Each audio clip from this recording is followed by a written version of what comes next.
you. Okay, good morning. Welcome to the La Plata Electric Association November board meeting. Thank you for those of you that are attending.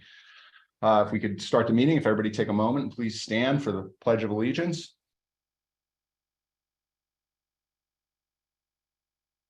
I pledge allegiance to the flag of the United States of America, to the republic, for which it stands, one nation, under God, indivisible, with liberty and justice for all. Thank you. Welcome, and let's go ahead and call the meeting to order. And we need to approve. I need a motion to approve the agenda. So moved by Rachel. Thank you, Rachel. Second. Second. Thank you. All in favor, hold your hands up, say aye. All opposed? All abstained? Okay, thank you. The agenda passes. Let's go ahead and open the floor for member comments. John, if you don't mind, I'll go ahead and read the member comments rules. Please do. The board encourages comments about the cooperative from its members. The board asks that each participant's comment pertain to cooperative business. Those wanting to address the board during the public comment period are granted 5 minutes to address their topics. Lengthy comments should be submitted in writing. Formal complaints should be filed in compliance with applicable board policy. Comments from the public will be directed to the entire board and not to any individual. No personal attacks will be allowed. Failure to follow these requirements may cause the public comment period to be terminated. Copies of the cooperative's policies and procedures on public comment and filing complaints are available on the cooperative website. Thank you. Any hands up for public comment?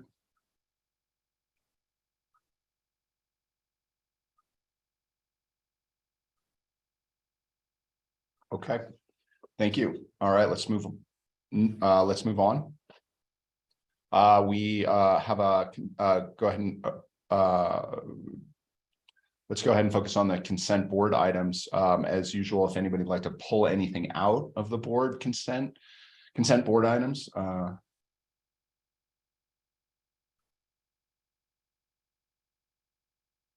Okay, so we need a motion to approve the consent board items. So moved by Rachel. Thank you. Second. Kohler, second. All in favor of the consent board items, hold your hand up, say aye. Aye. All opposed? All abstained? Okay, thank you. Let's go ahead and move on to CEO and staff reports. Everybody had their packets, but go ahead and Jessica, the floor. I'm sorry, Kohler, did you have a comment or a question? You have your hand up. Okay, that looks like a no. Jessica, go ahead. The floor is yours. Okay, I'll share, see if I can share my screen. Okay, can everybody see this? Okay. All right, move to the next slide. Okay, as we've mentioned before, we're still watching the SAIDI, safety, and AC numbers. As we've reported before, these numbers are a bit lower because they're an average over the year. And so some of the storms have brought those down, but they're starting to go back up. And in fact, our numbers are meeting their monthly goals at least. So Jerry, did you want to add any more context to this? Yeah, it's actually the inverse of that. They're actually going down. All good.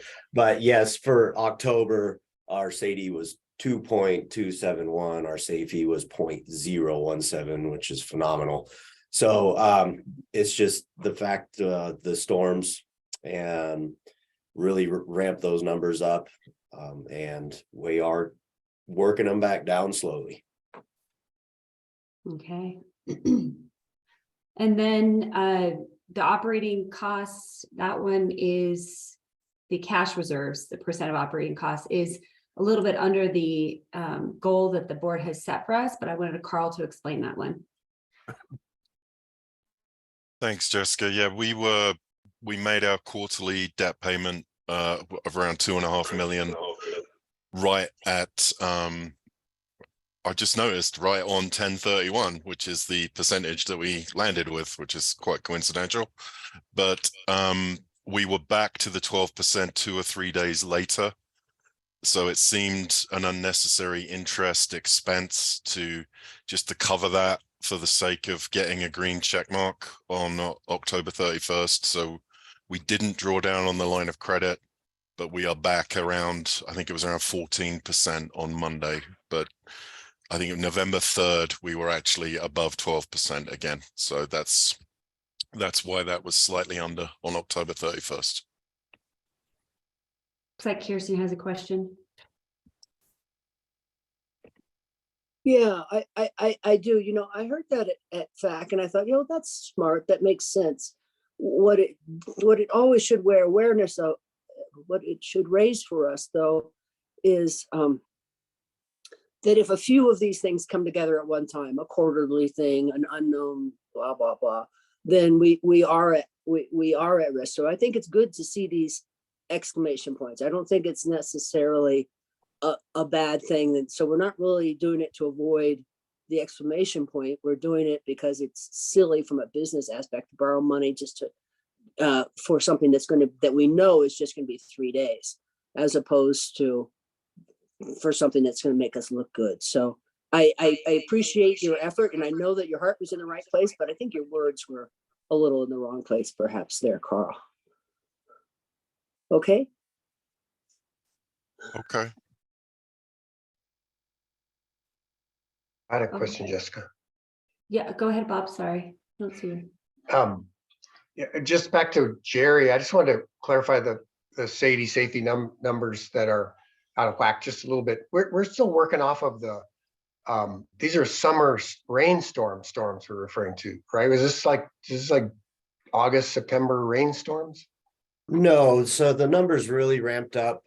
So since it's a rolling 12 average, Yeah, we're still looking at back through November of last year as well. no, I know they're year to date, but but weren't they on track earlier in the year? And by like, if I looked at June, weren't they on track in June? June was brutal on us for the wind. It was okay. brutal. Yep. And then the numbers really did ramp up the last 2 months as well, because our maintenance went up, which created more scheduled outages to Raptor protect primary dips. Okay, so it could only, what I'm kind of going for is just, is it a little bit unusual that the storm activity we're talking about isn't winter storms with heavy snow load, it's wind and rain? And is that a little different pattern than we might have normally expected for those numbers to be out of whack? Not really. We always do get those spring wind storms. Having them happen in June was odd. We usually get them in late April, May, but it really opened our eyes for the need to regain our clearances for tree trimming. Okay, thank you. Yep. All right, thanks. Okay, if there's no other questions, I will move down to highlights. Okay, so can everybody see that on one screen? It's kind of hard for me to see it. Okay. So I just wanted to bring up that there were 3 accidents reported. Again, as John Lee has mentioned, we're actually encouraging people to report so that we can address all the issues. One person in a car was hit by a deer. He's fine. Another employee pulled his back while pulling conduit. He's also fine now. And then another employee was hit in back with some equipment while installing a meter pedestal. So they're all fine, which is great. No lost time. So that's also really good, but it does help us to put a highlight on when folks are both driving, just be aware. And it's kind of hard out here with the deer because I've experienced deer hitting my car growing up in Colorado. But with the other 2, we are trying to put an increased emphasis on getting like a PT person that can come in and provide assistance and support with employees when they get hurt, or just kind of educating crews again on how best to work on things that will help them not strain their back or so forth. So again, these are all learning opportunities that we appreciate. But the good thing about this is that no one was seriously hurt and everybody's already back to work. Okay, any questions on this slide? Okay.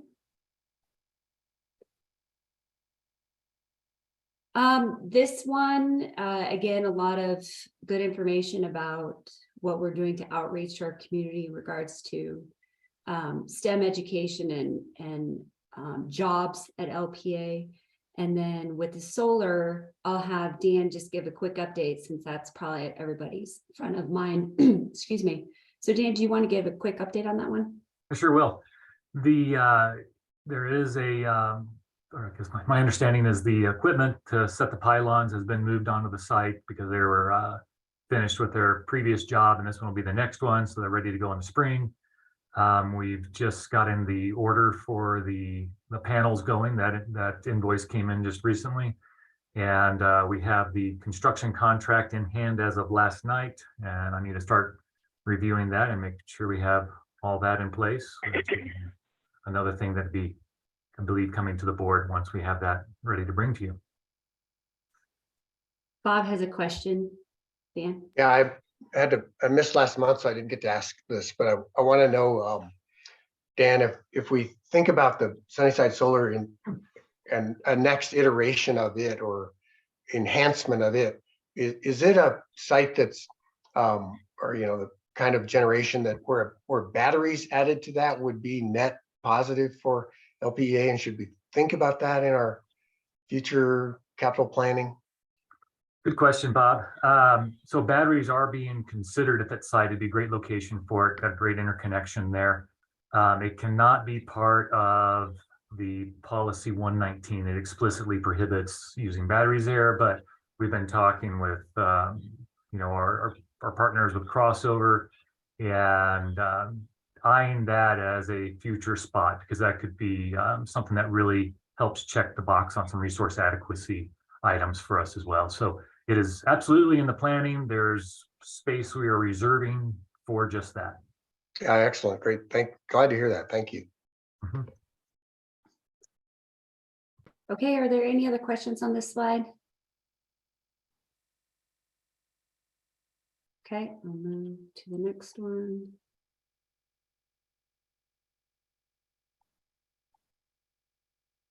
Okay, we added some information about our poll attachment audit kickoff, which we've mentioned before. There's another tidbit from Carl from the KRTA report. And then Dan added more information about the strategic planning with KMU. And again, if you attended that, basically not a lunch and learn, but it was similar to that where Dominic and Dan gave a presentation with the KMU staff. I thought that was excellent. That was a great job. If you missed it, we can send you the video, the taped video for more information. Joe, did you have a question? Yeah, just back on the poll attachment. I asked you about this one time, and I guess it's a much bigger problem than I thought it could be. I just wonder if you could say a few words about what you're seeing out there. Yeah, I would say Jerry, can you provide that? So we have a very well-backed company called Davy Resource Group. We chose them. They have a great resume, and the companies that they have done this for have nothing but good things to say about them. They actually said our system is not nearly as bad as some of the big cities that they come across. In our minds, we just need to straighten everything out with the broadband movement that's going on nationwide. And so they are getting accurate records of every attachment and actually who owns it. And it's going to help our entire mapping system and really open the door and clarify things on our end for all future attachments. So it's going really well. They're moving along very quickly. Okay, Tim has a question. Yeah, I have two actually. One is the title wages below Colorado and US average. When I recall what we said last month and what's in there, I think that's a bit misleading. I think what we want to say, I mean, I don't know, that title sort of says like we're not paying people enough. And I just wonder if we want to keep that. Oh, yours says different than mine. Yes, because we felt the same way. Oh, okay. All right. So Good. Tim, we Wow, that was actually- quick action. Holy cow. We walked through the dashboard as a team before every board meeting, and we had our staff said the same thing, that it seemed misleading. So we asked for that to be changed, and it should have been changed on all of your documents as well. So I apologize, but you're correct. We changed it to payroll. Well, I downloaded it as a PDF a few days ago, so maybe I'm just out of date. So great. That's, yeah, can't ask for faster action than that. That's for sure. The other is about the poll attachment audit kickoff. I'm just putting a request in that I'm not sure where we have ever seen what is the income that we receive from poll attachments and fiber leases and so forth. So what is that total? And I'm not necessarily asking for that right this minute, but I think that's so this survey is going to say, here's what's out there. We're going to look at what the revenue is and who's paying, and then we're going to say there's some that aren't paying, perhaps. Right. And so there's maybe at the completion of this, I would really like to see, what are we getting now? What are we missing, and what do we expect to get from that stuff? So Yes. Yeah, I think it's going to be a really insightful report. And so we'll make sure we give it to the board to look at, because there will be some maybe instances where we reach out to the attacher and they never respond back to us. And so then we need to take action. So we'll make sure the board knows about that. yeah, I really appreciate you putting the effort into doing this. I think this is really worthwhile. So thank you very much. That's my Thanks, question. Ken. Okay, Kirsten. Yeah, Jessica, when you say take action, does that mean we get to take down their stuff? We can, but we'll have to cross that road when we get there. Okay, thank you. Okay. Are there any questions on this one? Kirsten, did you have another one, or was that yours? Okay. Okay, so that's for the dash, but we're happy to answer questions on the appendix. Bob, looks like you have your hand up. Yeah, so I just really briefly, I did run across one of the poll attachment survey guys, kind of randomly drove out here on a different access road at the ranch, so I didn't know who it was. And yeah, he was a very friendly, nice guy. So he represents LPEA well. So I'll just say that it seems like a good contractor. Good feedback. Thank you. Did he find your illegal attachment, Bob? Well, I'm trying to hide where I'm hanging one fence off of some telephone, some electric poles, but he didn't catch that. All right, Sue. Thank you. My question isn't in regards to the appendix or the dashboard, but I just finished an NRECA class yesterday that was online.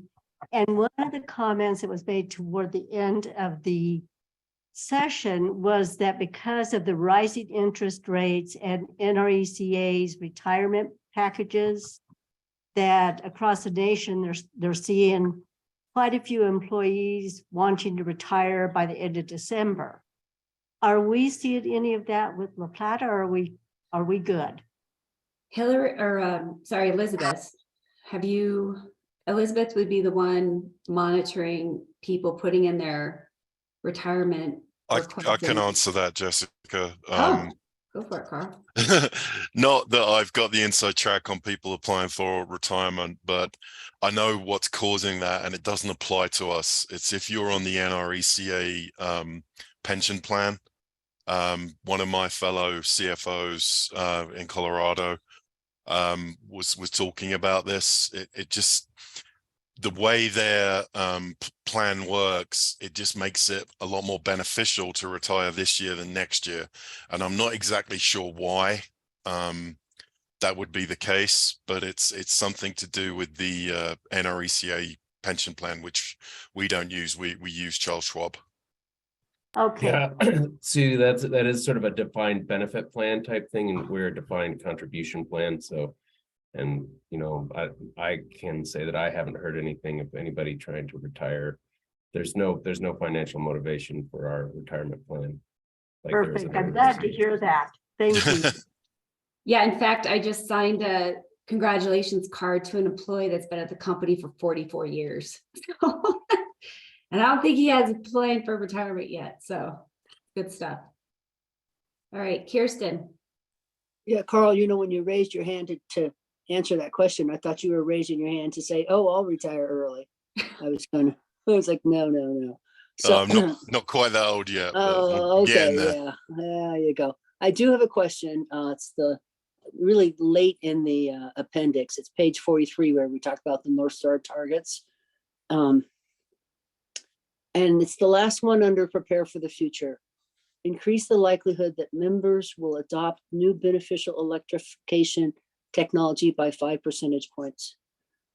And my first question is, how will we measure it?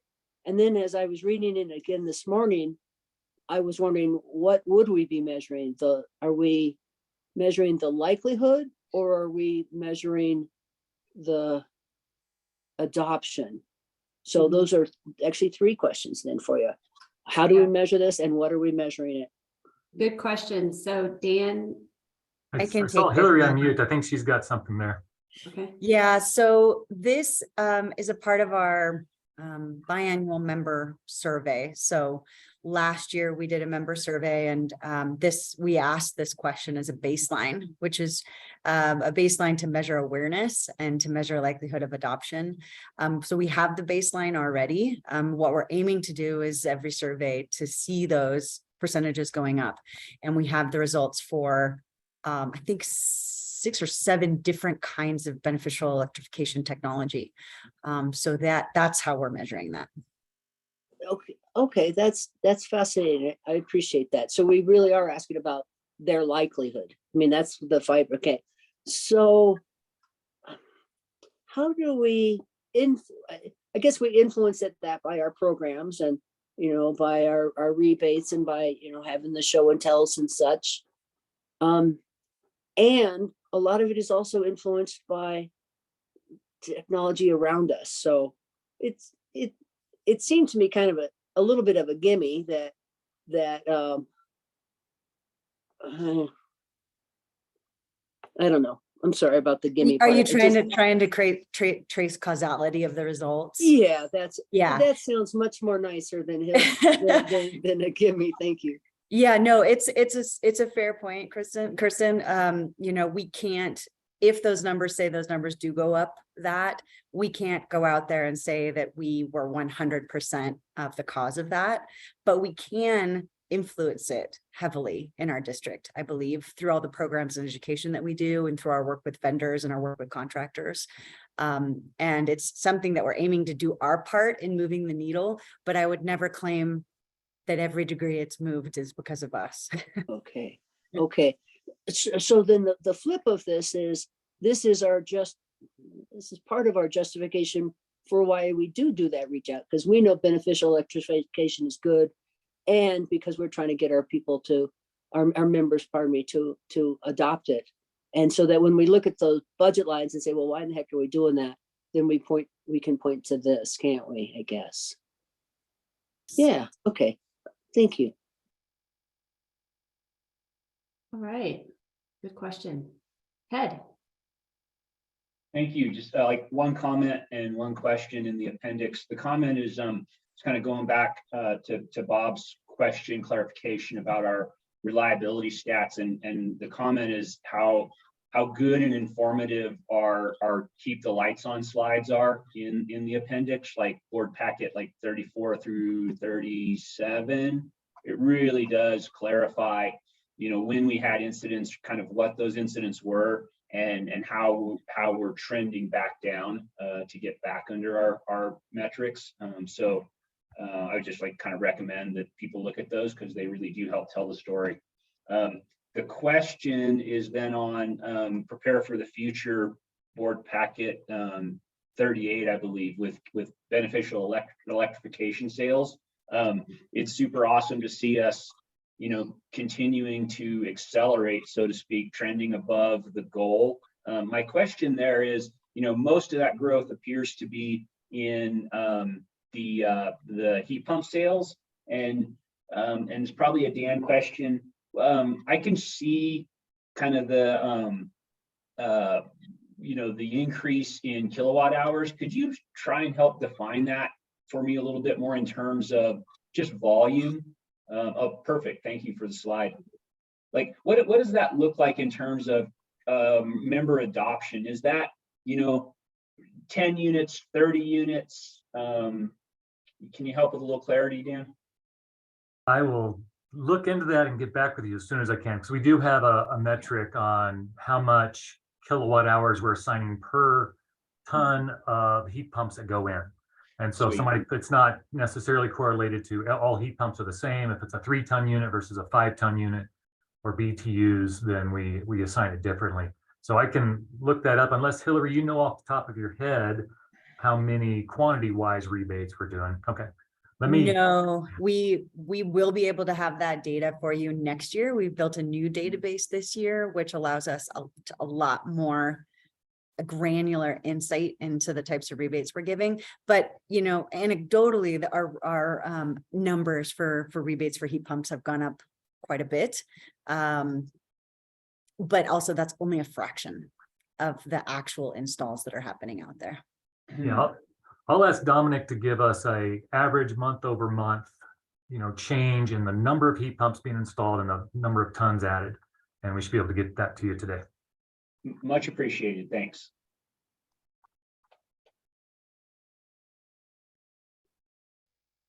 Okay, if there's no other questions on the dashboard, I can hand it off to Carl. Kirsten. Sorry, that discussion just raised one for me. So for that chart, we're just basing it upon the number of units. We're not tracking actual power.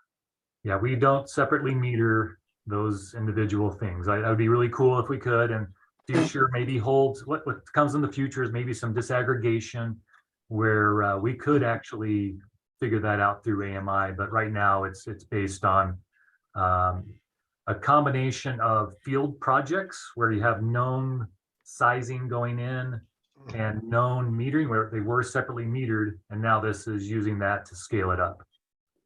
Okay, cool.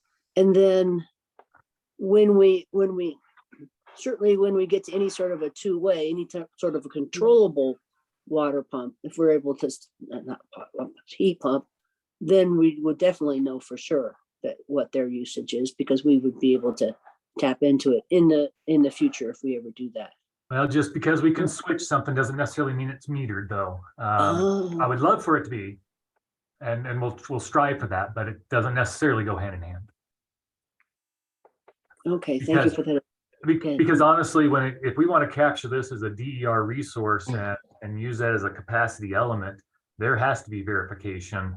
So if we're using it for that, and to participate in capacity markets, it will need to be firmly metered. Okay, and do our current meters have that capability, or is this something we're going to have to change? So it's either a separate meter that would just be looking at that single circuit that feeds that heat pump, or some very fancy work behind the scenes with the metering data we can get today, and possibly require a new meter. Thank you for the education. Yep. Okay, Tim has a question. I think Bob was ahead of me, actually. Okay, Bob. Yeah, I just want to comment, since I did comment on Sadie and Ted pointed out some data in the appendix. You know, it just seems like there's something worth noting, and even if you take that appendix data into account, that winter months would normally be, like last December was a huge bad month in the Sadie safety world, and we're just getting ready to come into December. In previous years, there's never been like a June and July, at least as far back as we go, just to 2020. There's never been a June and July that big. So since we keep this data as year to date, you know, not, so it's only it's not a rolling 12 months, it's just year to date, right? So we don't account for any months other than that have occurred in 2022. So it still feels pretty notable that ordinarily winter months would be the time you get those big Sadie safety number hits, but this year we got them in June and July, and I thought it might have been because of the rainstorms, but it wasn't. I understand the wind issue, but it seems unusual that over these years that wind suddenly becomes the mega thing, not snowstorms. So you know, it's a long-term issue, but it seems like some of the things related to climate may be playing out in the shift in Sadie safety numbers being hit harder by wind than by snow and other kinds of storms. And I wonder if that has implications for what you do about that. You know, we've kind of have a history of the way you respond to that is you harden lines for the kind of things we normally expect. But if wind continues to be a bigger and bigger thing, it might be worth thinking about if there are other actions or other system improvements that might need to be on our horizon. So just want to put that out there. There's something significant going on, I'd say. Thanks, Bob. Yeah, we are watching for the trends and regardless, we're putting devices up that would help with outages no matter what happens, really. So do you mean there's nothing different you do if you continue to expect really high wind than if you expected really big snowstorms? Not really, because at the end of the day, it's about the lines going down, right? And so, but it's the cause. Is the cause of? But a tree could cause the lines to go down versus a windstorm, versus loading of snow. So what you have to plan for is you have to plan for just the source, which is the outage, right? Or the symptom, which is the outage in this case. The source. The root cause is the root cause not different when the wind flaps lines together versus weight pushing them down? The root cause doesn't lead you to think about different solutions? Well, Jerry can answer this more, but from what I've acknowledged and worked on in the Northwest on this is that it's when your lines snap from the wind, it can also snap when the snow drops off the lines and they snap together because the loading releases. So same thing. Yeah. Versus when a tree can hit the lines and then bounce back maybe or fall off, that's the same thing. So it's all very similar. There's no way you can prevent the wind and do something different to harden the lines versus a tree falling through. I mean, you can deal with the trees, you can't deal with the snow or the wind. So yeah, okay, that's all I'm asking is there's not a different hardening technique based on the root cause. Yeah, Jerry, do you want to add to that? So the effects of a major snowstorm are almost identical to a major windstorm. So we treat our system more or less the exact same way. That's why we are really going to focus on regaining our clearances when it comes to vegetation management, because both those windstorms and the snowstorms, majority of the lines down were due to trees going through the lines. And so if we can regain clearances, it's going to really reduce those numbers for both windstorms and snowstorms. Okay, thanks for the clarification. Yep. Thanks, Jerry. Okay, Tim. Thanks. So page the BE chart, page 38, I think is what it is. There was a little discussion on that, and it prompted me to wonder if most of that data comes from rebate information. Is that correct? Yes. Okay. So it's understating, I think, right? Yes. Significantly. Okay. And I just wonder, you know, there's in 2023, we will see, I think those rebates change potentially because of maybe one source's tri-states rebate program is changing a little bit, but you know, people are going to be seeking the IRA, the Inflation Reduction Act tax credit, and I'm not sure how that affects our ability to track this number, I guess, is a question for me. And then, yeah, so are we going to need to alter that in some way, either the data or the target, to account for that? So Tim, one thing we are doing is talking to the installers as well. And so Dominic's given me a pretty good estimate on how many rebates come in versus how many systems the installers say they're putting in. And we sort of have a feel for how much is being captured there. I'd have to ask them that question as well before I say that. But I think, like you said, it's being understated. When IRA comes around, you know, hopefully people are taking advantage of both sources, both the IRA and our rebates. And I don't know if it would necessarily be that much of a different response rate to the rebates that we have because of that. And Hillary, maybe you could shed some light on the 23 rebates, but I don't. Yeah, they just sent the information out on the 2020 Tri-State just sent the information out on the 2023 programs this week. We're still crawling through it but for the most part, it looks pretty unchanged from 2022. Some minor changes, nothing too major. Okay, one last comment. I didn't wait till next year to put my heat pump in, so I won't get the IRA. But you know, it comes the thermostat in there is connected to the internet, and it tracks maybe not as finely as your Camus meters, but it tracks the runtime of that, and it seems like that's a source of metering data that, and you're probably aware of this, Tim, but you know, is that something that if I were participating in a beneficial electrification program or rebate or something, or your DER programs, isn't that a source of ability to get some metered data that doesn't rely on our smart meter?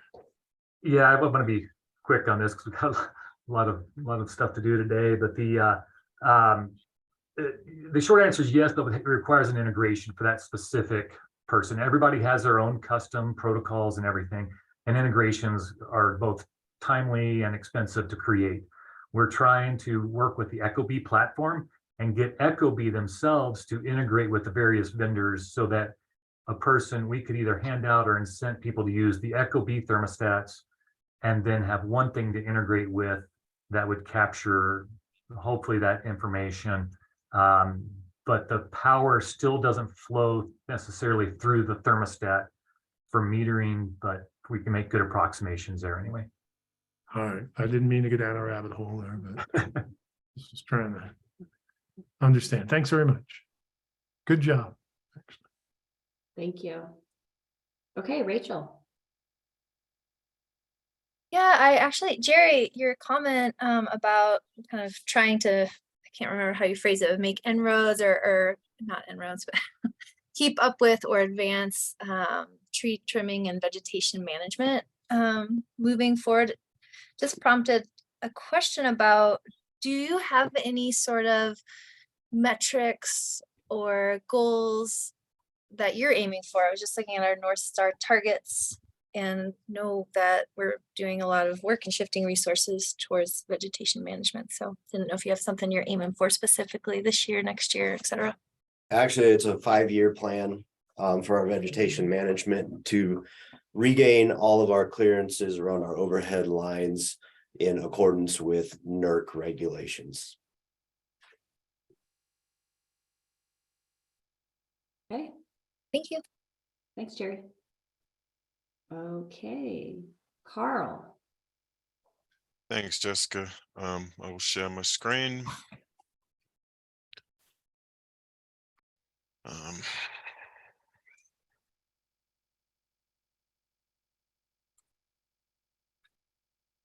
So, Dan, remind me what I need to do again. It's doing that thing. Is Up that in right? where it says display settings.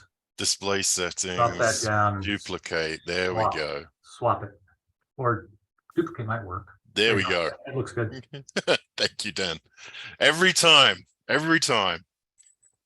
Okay, so the October financials. So as we've touched on, we were below our range on cash reserves. So I put the orange tick with the idea that we were back on target, and I just checked, it was November 2nd. I could have put my red cross, but I like the orange tick a little better. So everything else was in range. We're kind of well on target for pretty much everything else. So moving along, here are our highlights.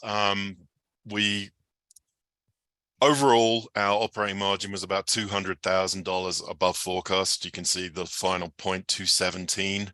And to break that down in very simple terms, 117,000 of that positive variance was due to sales and cost of power, and $100,000 was due to operating costs being below forecast, with the vast majority of that $100,000 being legal fees. As we've discussed, we have a pretty substantial budget each month for legal fees related to power supply and other issues, and really didn't spend hardly anything in October on that subject. Labor costs were very, very tight to forecast. As you've probably noticed, they have been each month of this year. We do have an excellent budgeting process for that, and I want to commend Monica for doing a great job when she budgets labor. Delinquent accounts very, very, very low as always.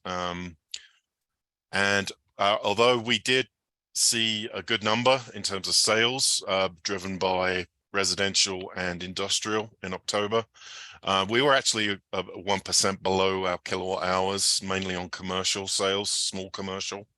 So, but with that in mind, we still came up higher on our gross margin. So residential sales generally have the higher margin than commercial. Industrial also helps us with our load factor, which had our cost of power actually below where we had budgeted it, despite higher revenue from sales. So pretty short and sweet this month, other than that cash number, which we've already touched on. So any questions?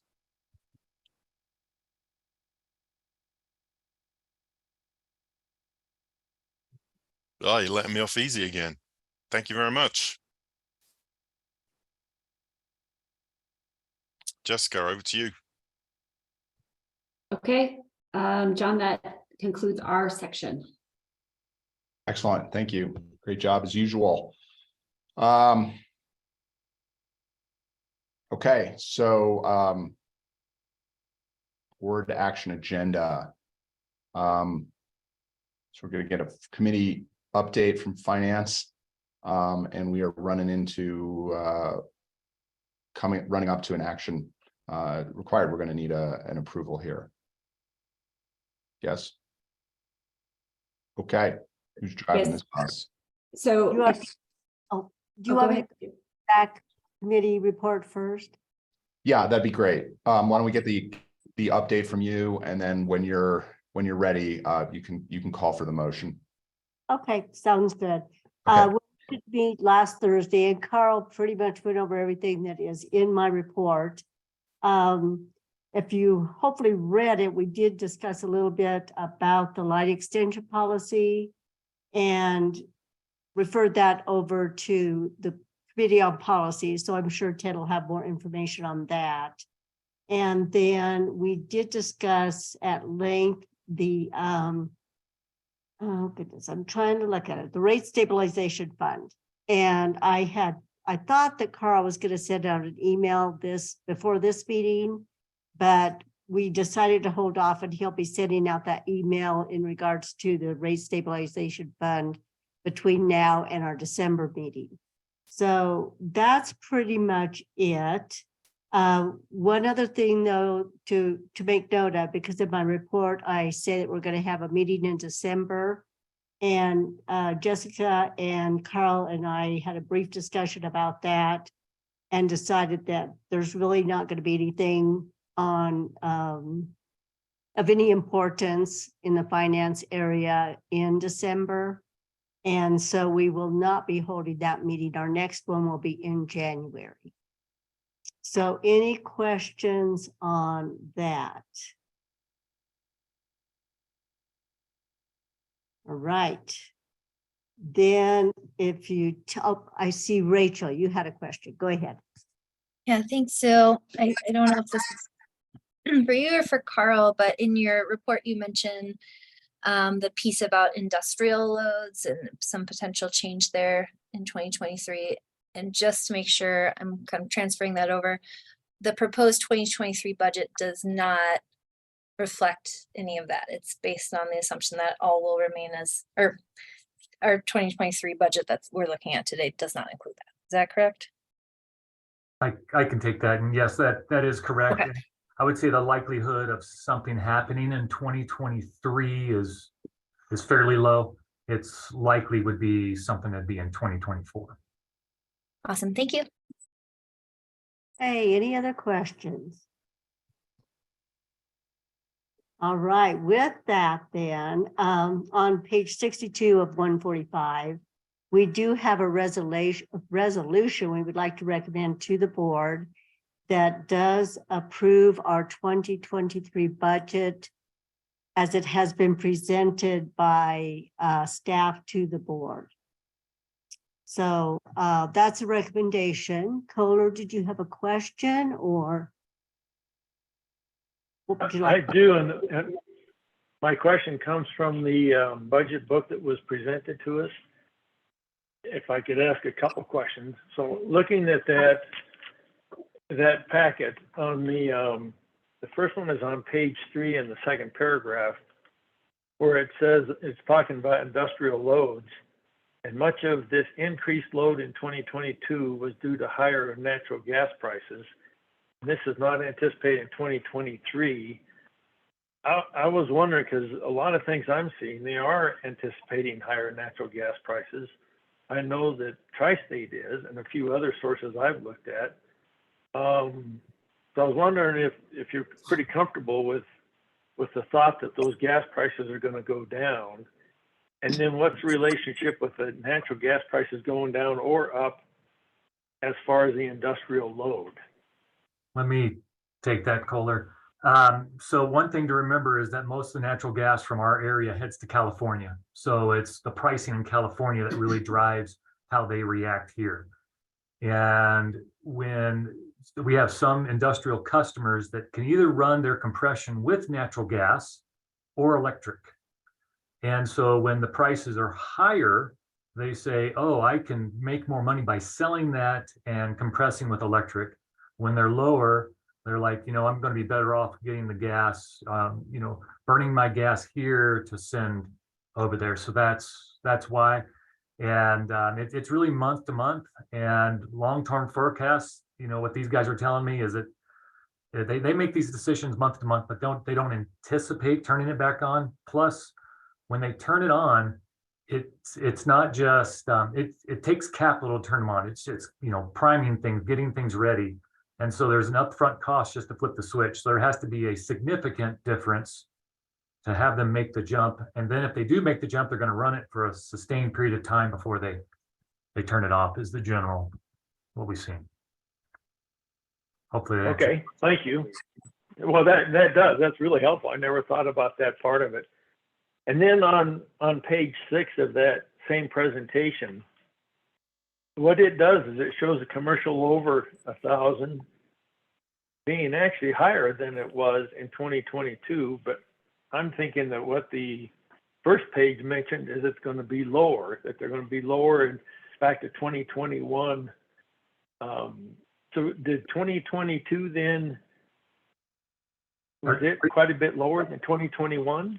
We have to be able to separate sales from revenue on this as well. And so there's other things that are going on with the ending of a load retention rate that's happening here at the end of this year. Got it. There we go. Okay. Yeah, I was like, tread carefully, Dan. Yeah, Ben. Yes. I think we were Then one other thing. general enough about And that, but let's be careful. Then I'll refer to Carl on the next one. And we talked a little bit about this last month, but when I was talking about long-term debt, I know that we're looking at borrowing money. I don't know if I can say the amount in open or not, but my guess is for this budget, and we borrow that money, that we aren't taking it all at one time that you mentioned, but we will take it throughout the year. And yet our long-term debt is going down.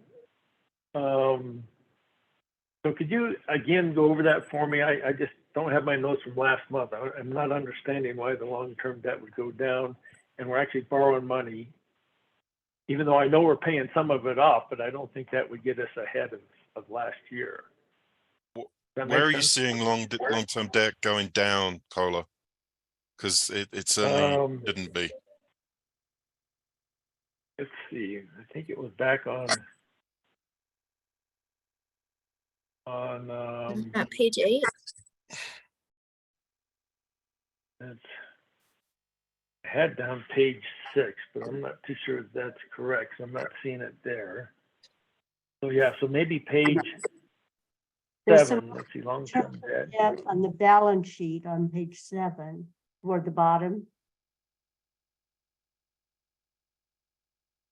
That does show. Let me get back to you on that, because I saw it somewhere and I'm Kohler, I think what you're seeing, so if you look at the balance sheet, you'll see it increases from 103 to 116. But in the cash flow statement, this might be what you're looking at, and that it that actually shows a positive balance. So not sure what you might be looking at, but it does increase by a net 13 million in 2023. Okay. Yeah, I'll get back to you on that. Yeah, I'm not finding where I thought. Shoot me an email and we'll resolve that. All right. Thank you. Thank you, Kohler. Ted, did you have questions? Sue, I'd like to go ahead and make a motion that we approve resolution 2022-10. Second. We have a motion. Do we have a second? Okay, thank you, Dan. Any further discussion? Any questions? This is a good time to get them out if you have some. Okay, then John, I'm going to turn that back over to you.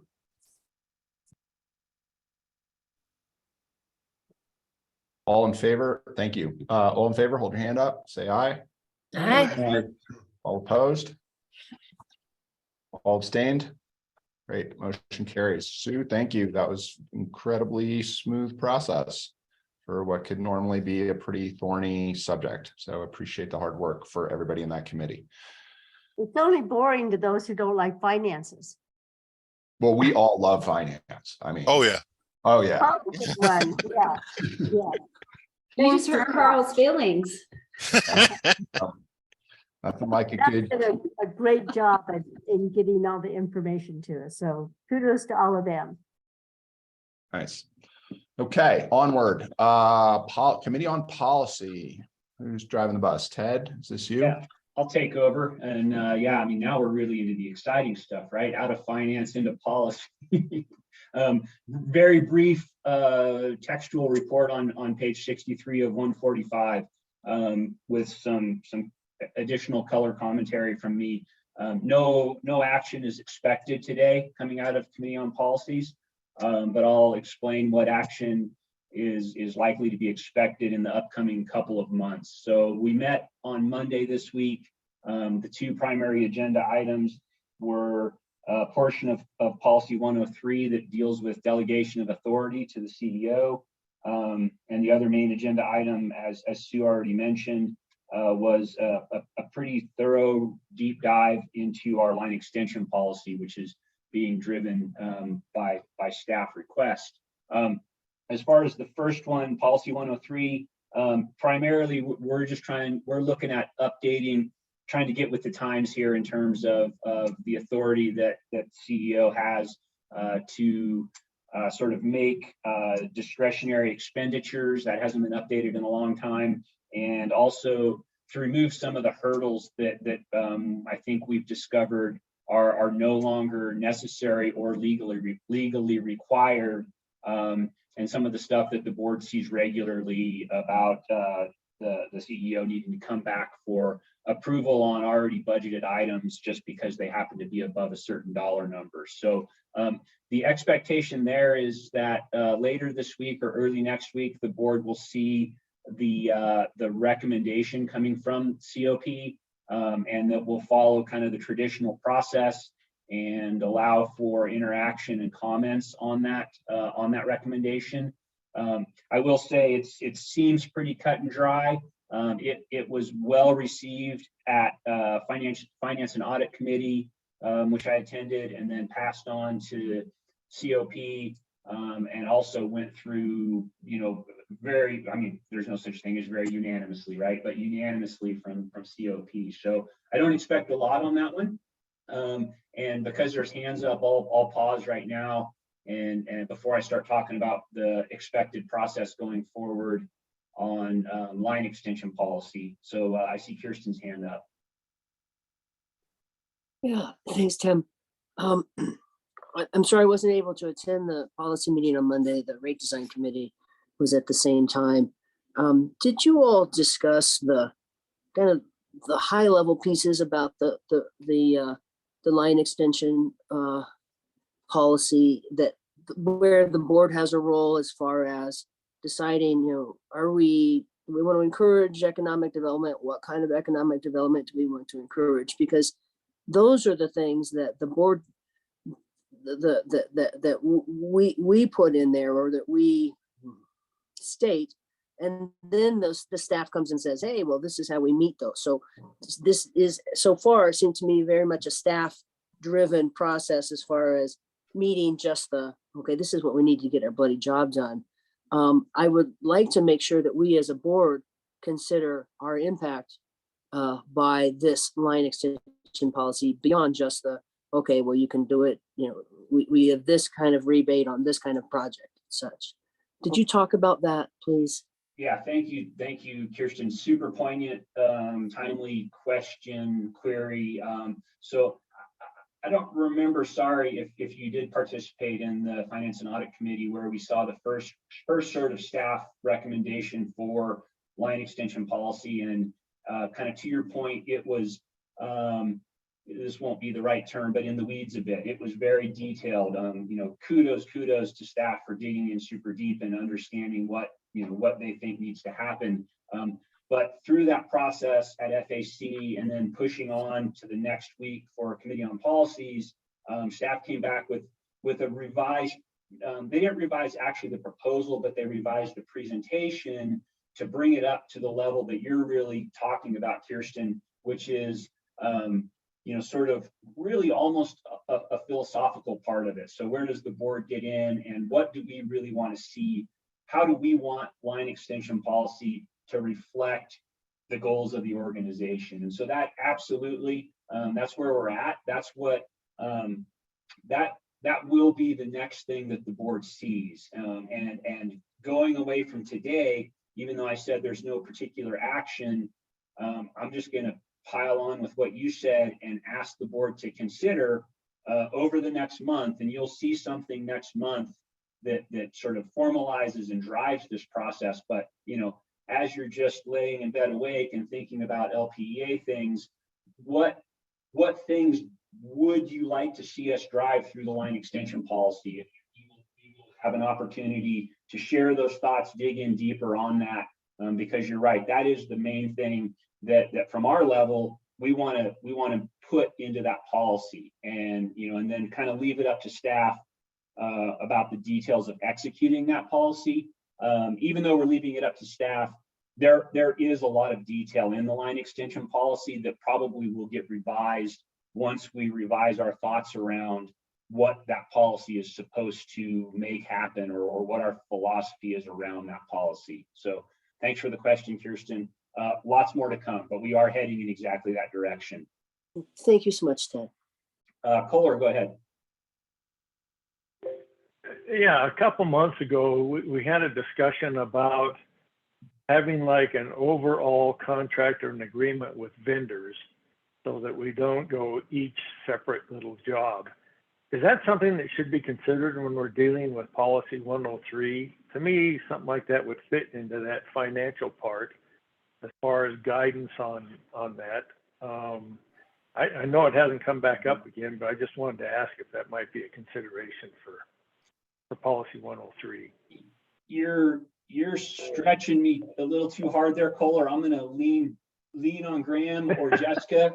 It's not specifically addressed with the policy committee's current recommendation on modifications to 103 that you'll see later this week or early next week, and we hope will get approved.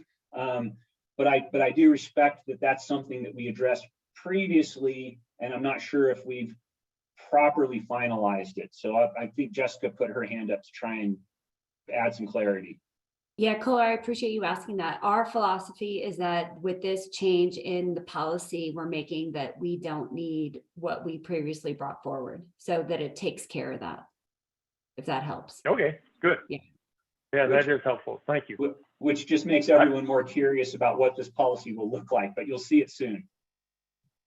Yeah, and my thought was, if we're going to deal with this policy, do everything at one time instead of come back. But it looks like it's already taken care of. So thank you. Good. Rachel, go ahead. Yeah, I appreciate Kirsten's question, and it just reinforces, I know we've been hankering for this, but a desire at the board level to revisit our strategic plan and goals at some point. And then more in the immediate, I often can't come to these committee meetings. I'm not officially on the committee, so I don't have a vote. I also, it's during the workday. And for these kinds of decisions where it is more big picture, is that something that you'll be able to bring to a board meeting, or there'll be a way to engage outside of like written comment? Yeah, so good question. And, I feel your pain. I mean, we all have a little bit of that, what can we dig deep into and what can't we? But I think, Kirsten's point's great, and you bringing it up again is important.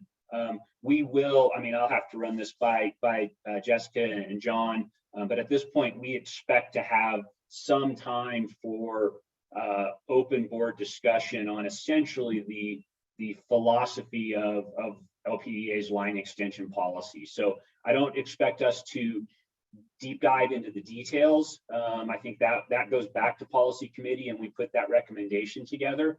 But we, as policy committee, we really need to understand what's going to work and what's not going to work when the full board sees it. And I think in this case, because it's not wordsmithing, it really is a philosophical discussion. We will plan on having, hopefully we will plan on having some time in the December meeting to have that full board discussion. Awesome. Thanks so much. Yeah, thanks for asking. Let me just buzz through then kind of the timeline you can expect. That we will very shortly be putting out our recommendation on this delegation of authority, part of policy 103, to try and sort of up the amount that the CEO can discretionarily spend, and also take some hurdles out of the way for those decision-making processes. We'll have full board comment. COP will discuss it again in December, and we will bring a final recommendation for a vote in December at the December board meeting. So hopefully we'll get that wrapped up in December. As far as the line extension policy, staff's going to come back one more time with some tweaks. The December COP meeting will be for us to formalize that recommendation and sort of put together the discussion that we expect to have around this line extension philosophy in December. And then the expectation would be a little bit more of the policy committee and board comment on wordsmithing to get us to a final vote in January. Additionally, this one's a little bit different because it has to do with what we charge and don't charge members. And so it does require actually public notice. And so our goal then would be at essentially the same time that we put the COP recommendation, and this would be sort of early to mid-December in front of the full board. We'll also put that recommendation, or essentially a red line of our policy, in front of the public, in front of the members to field comments about the changes that we're thinking about making. So that's the timeline. That's what I've got in front of us. Yeah, any other comments? I saw Graham unmute, but maybe I covered it well enough. No, you did. All I was just going to say, since this sort of public session, was make one sort of legal clarification. The under Colorado law, line extension policy is considered a tariff, and under our policies, we have to do the tariff notification. So you were very close when you sort of said, because it has to do with rates we charge, that's why we have to publish it. But just wanted to be kind of legally clear on why that is. Yeah, appreciate that clarity, Graham. Also, we have a policy that dictates how that happens, right? Yeah, so we have a policy that says that this is how we advance tariffs through public comment, and just Colorado law says, regardless of what we think this is, it's considered a tariff. So that's why we're complying with our tariff policy, which is, for the record, is policy 364. Great. And then, just one other, I was kind of sort of out of line in requesting permission to put this on the board agenda in the future. And it seems likely that maybe this will end up needing to be a committee of the whole type discussion, kind of, Rachel, to your point, so that we can deep dive into this. So it probably will happen in committee of the whole, not a typical board meeting, but the discussion will happen. So thanks for your time.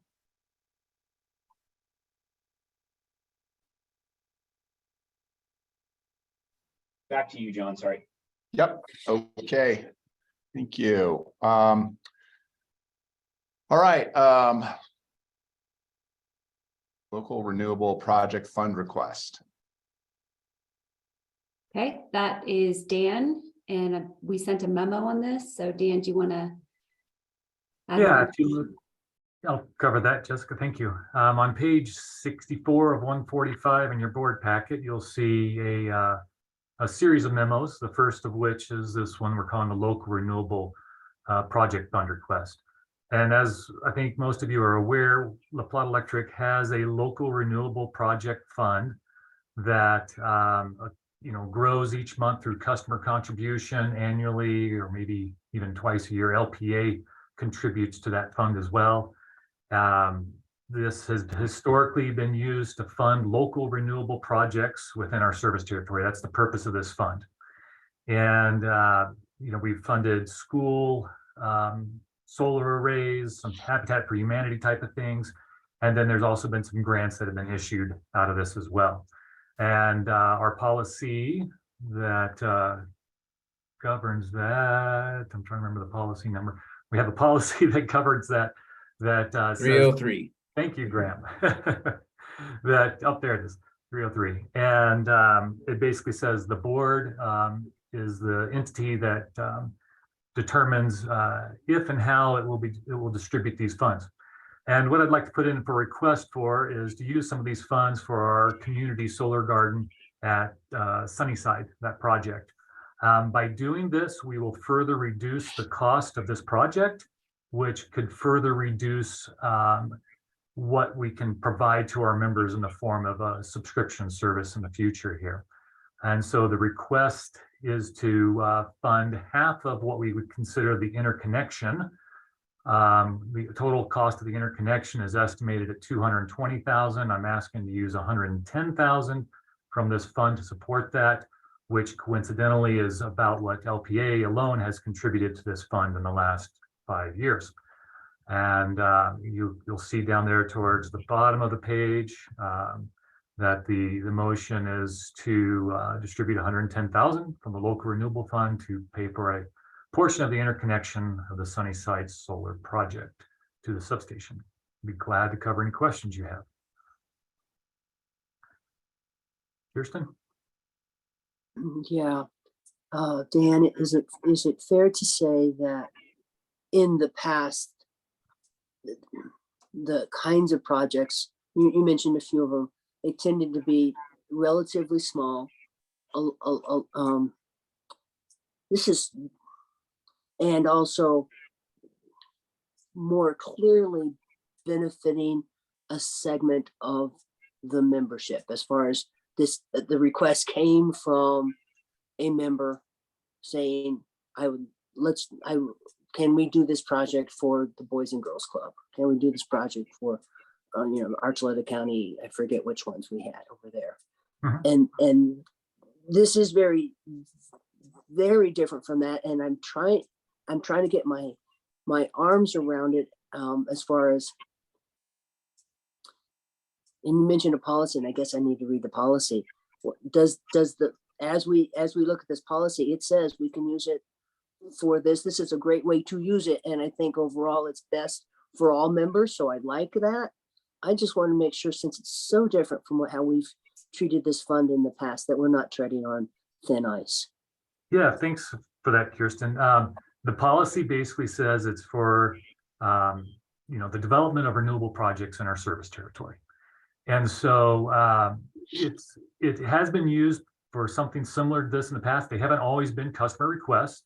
Sometimes LPA has initiated it, such as the Bayfield School, Miller School, and that was way in the past. Most recently, we had done some grants with it. We've also used this fund just for metering at one of the solar gardens in the past as well. And it was a similar amount as this to help fund some of that. So it's really been used for a variety of different things. But I wouldn't say there's necessarily this is exactly how it has to, steadfast rules on that. Okay, so this isn't precedent setting, and I appreciate you giving me a little more of that history. Yeah. That's great. Thank you so much. Yeah, Rachel. Yeah, along similar lines to Kirsten, I was thinking back on how this has been used, and also reflecting on some of the conversations in the roundup board recently, because we've had two applications come in specifically seeking funding for solar for buildings. I'm just curious, I know it seems like LPA, we have all kinds of little financial levers to pull on to fund different things.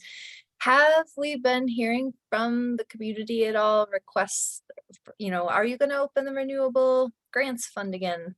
Is there a demand out there that we know of? Yeah, like you said, we've had a couple come through. I know one that's come through Roundup here recently. I think we would prefer to help fund the most viable type projects that create the most good for our membership, and make those available to the membership.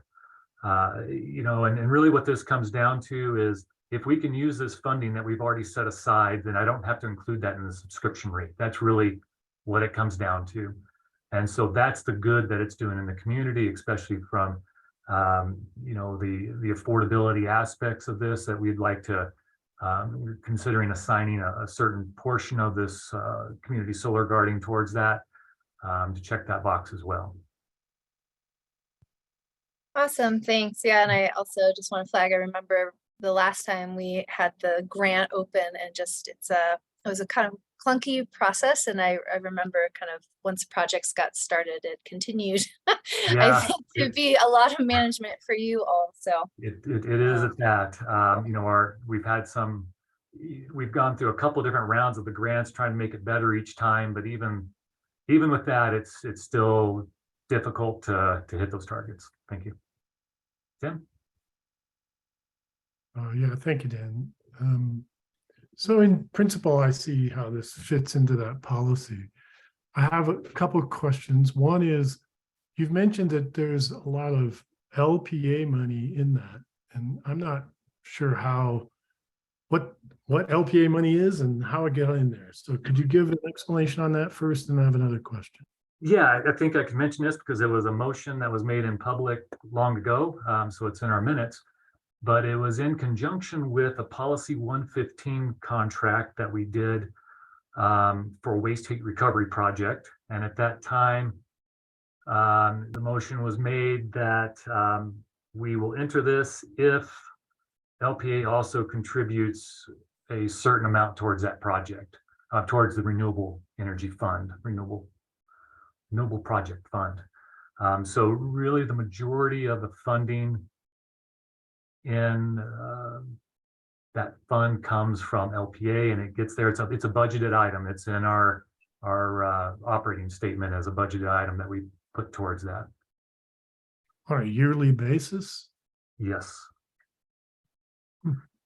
Yeah, it's an interesting thing. We probably need to look at this policy a little closer because it does say it's funded through voluntary contribution.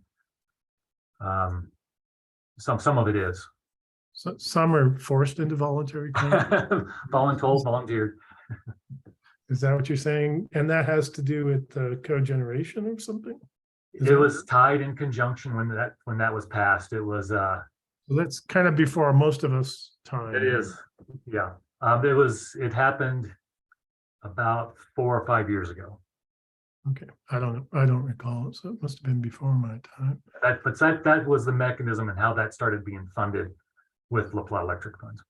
Okay, that's great. So the other question I have, and I know we've discussed this, and I know there's an effort afoot to try and decide this, but you know, for me, the question here is, okay, so if we use this money for Sunnyside, is that for it lowers subscription rate to its net effect is lowering a subscription rate to the community solar garden. So how does that balance against potentially another use, right? Of that in a way that provides a greater benefit to members, right?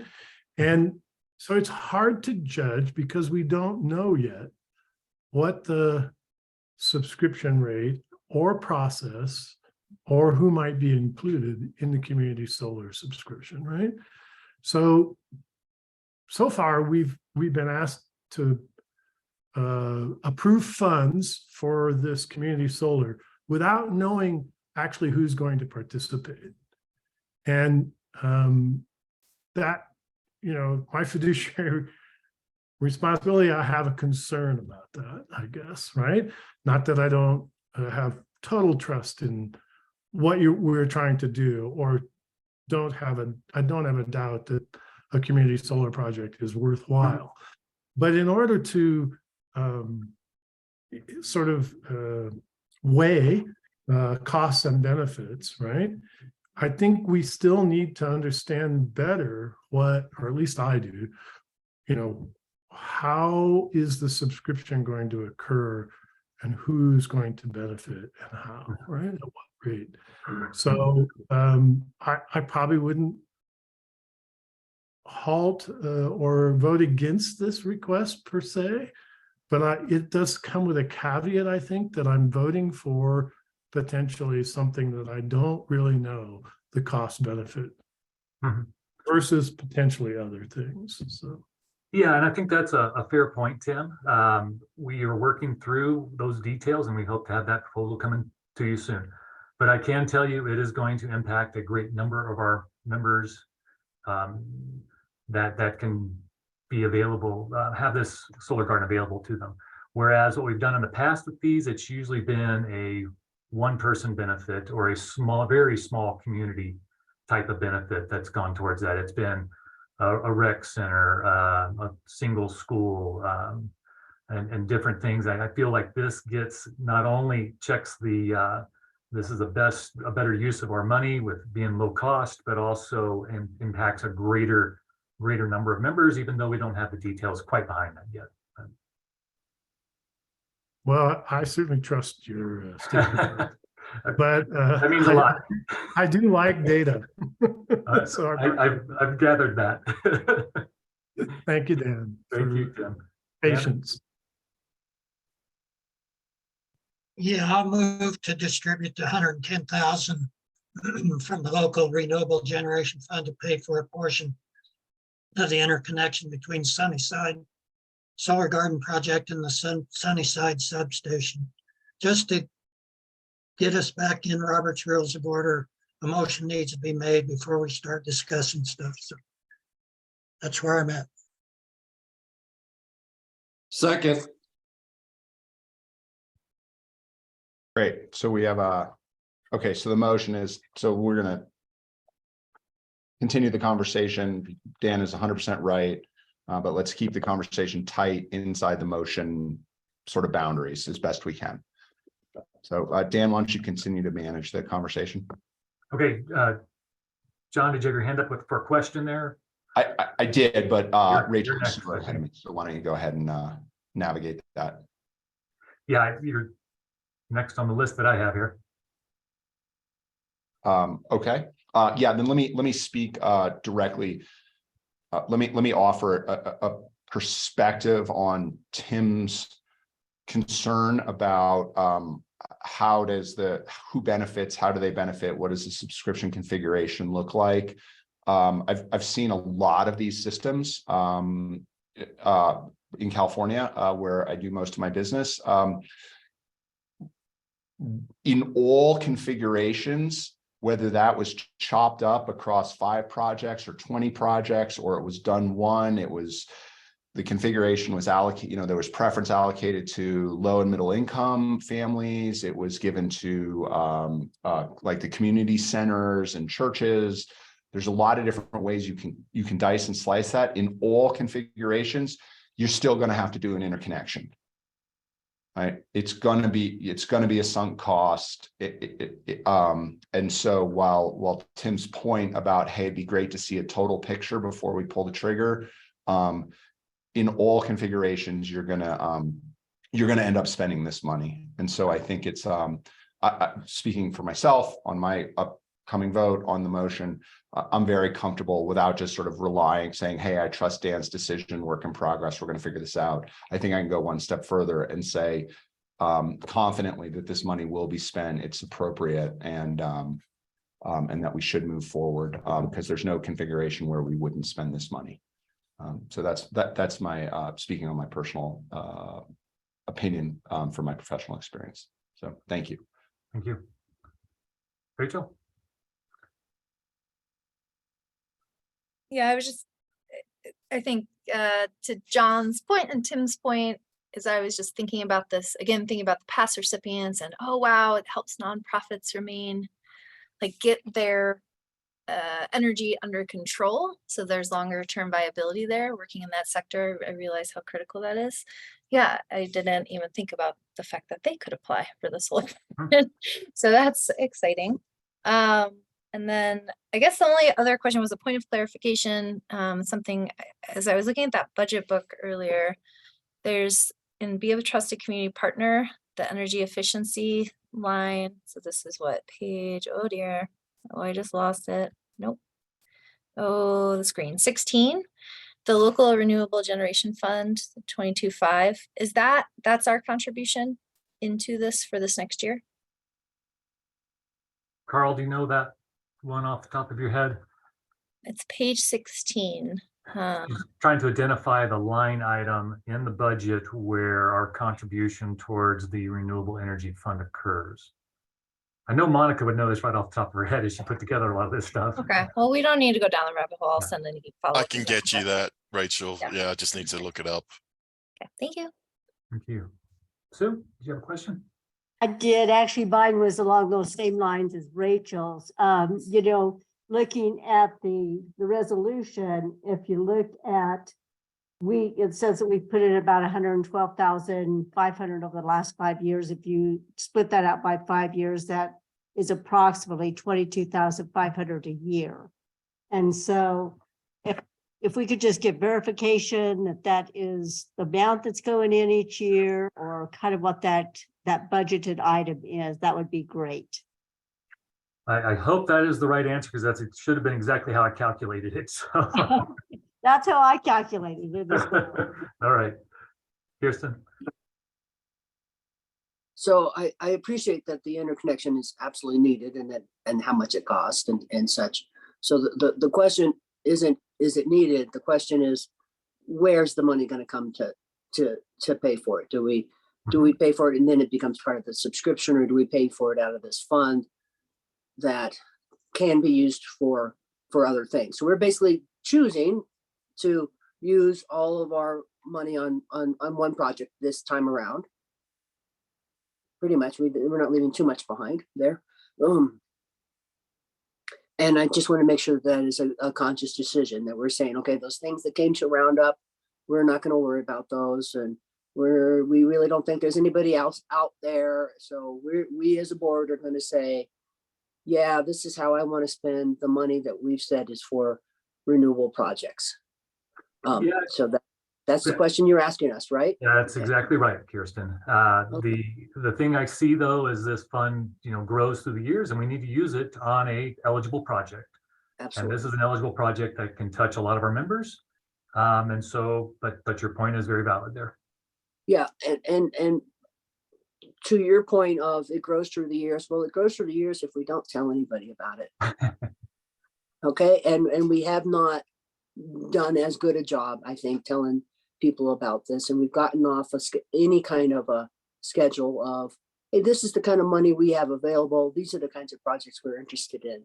So yes, I agree, this is a good thing, and I'm disappointed in ourselves that we haven't done a better job getting that word out there, that it is available for others too. Thank you.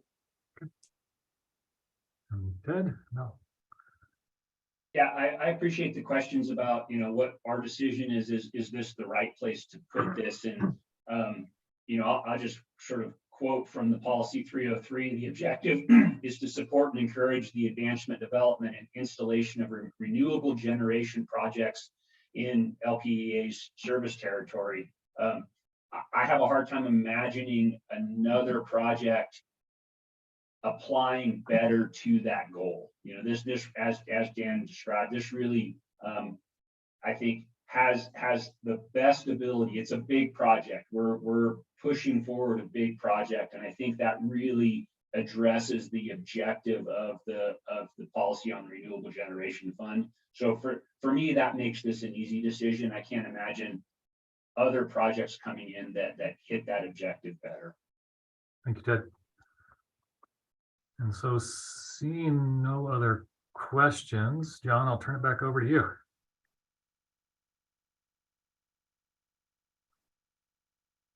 Okay, so per Dan, we have a standing motion. So if there's no further discussion, all in favor of motion, raise your hand up, say aye. Aye. Aye. All opposed? Aye. That Um, was a nay. That was opposed. Thanks. Thank you. And all Was that abstained? a nay or an aye? So yeah, Well, he so said I've got, All right, let's back this up. Let's back it up. We'll do it so, nice and slow. yeah. Okay, all in favor, hold your hand up and say aye. Aye. Aye. Aye. So Kirsten, yours is an aye. You held your hand up? No, once? No, I was okay. putting my. All right, hands down. Okay. Thank you. All opposed, hold your hand up.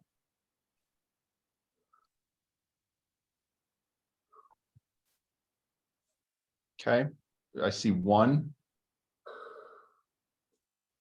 Okay, all abstained. Okay, motion carries 11-1, no abstention. All right, thank you.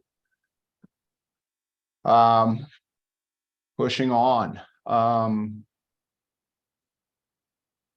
Okay, attorney update on FERC actions. Let's do we have a timing issue here, Jessica? Should we Did we miss some? Yeah, so we have a break scheduled for right now, and then we need to come back after Oh, break. shit, I'm sorry, I was getting all 10:40, excited. that's okay. And we have 2 other actions required at 10:40 when we come back, or whenever.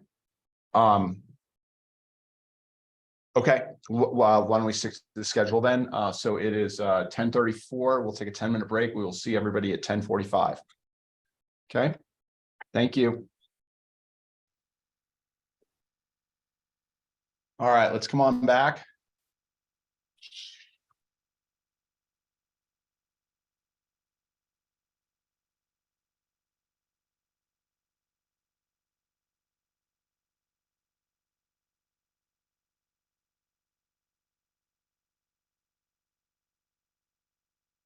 All right, welcome back, and let's go ahead and resume where we left off. So we have a couple more board action agenda items. And so we have a request for approval of contractor projects over 250,000.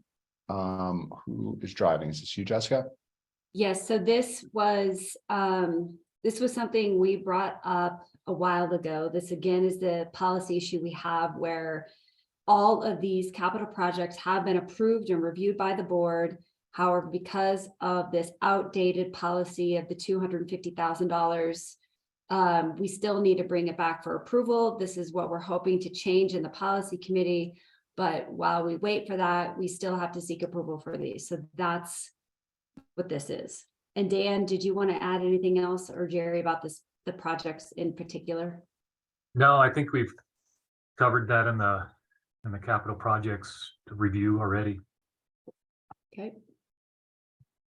Any questions, Tim? Did you have one? So yeah, I move to approve the issuance of capital projects 300-140, 300-144, 300-164, 300-166, 300-170, and 300-172 to Ward Electric Company to be constructed in conformance with approved budgets. I just made that up. Dan Huntington seconds. All right, thanks, Tim. That was seconded by Dan. Thank you. Is there any discussion on this subject?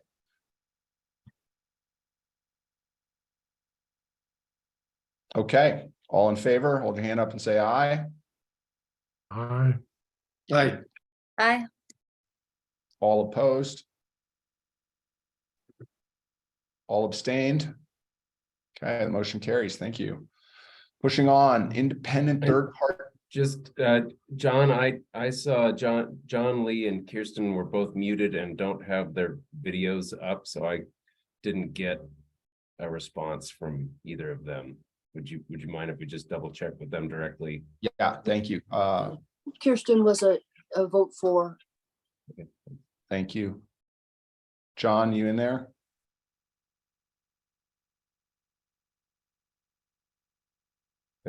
We might just have to consider that an abstention by John. Yeah, that's clearly.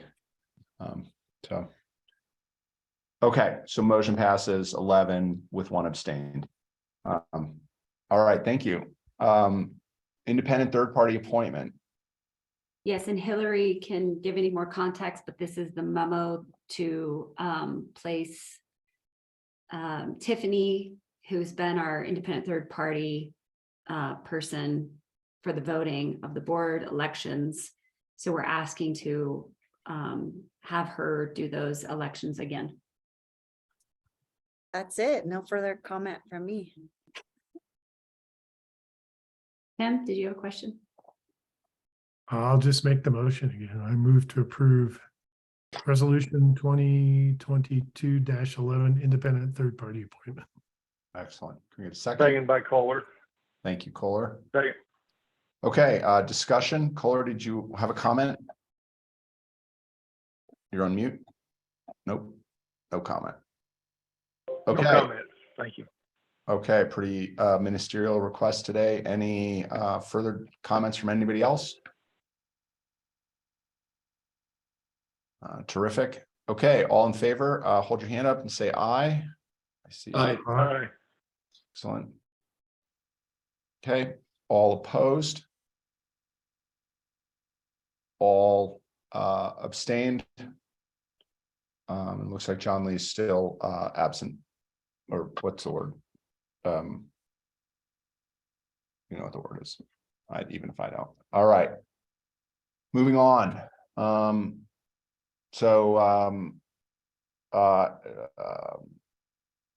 We want to move, is attorney update coming at 11? Okay. So let's do what we usually do here, and start with the reports until we hit 11 o'clock, and then we'll double back. So down at level section 9, attorney reports. So this is Graham. Thank you, John. Yes, sorry for the delay in getting my attorney report in. As my attorney report indicated, I was at the American Public Power Association Legal and Regulatory Conference all last week. That sort of pushed my report back. It is a fairly brief report. I know that we're anticipating discussing a couple of confidential matters on that report in executive session. But if anybody has any questions about non-confidential matters, please feel free to ask. Tim. I didn't recognize the name of the third-party audit firm. I'll let there was a merger. Carl, are you on? Carl might be able to. Yeah, that's correct. BKD, I forget the name of the other firm. Forvis. But they are now Forvis. Yeah. It's the same people, and it's the same. Tammy, our audit partner, is still our audit partner. Okay, thanks.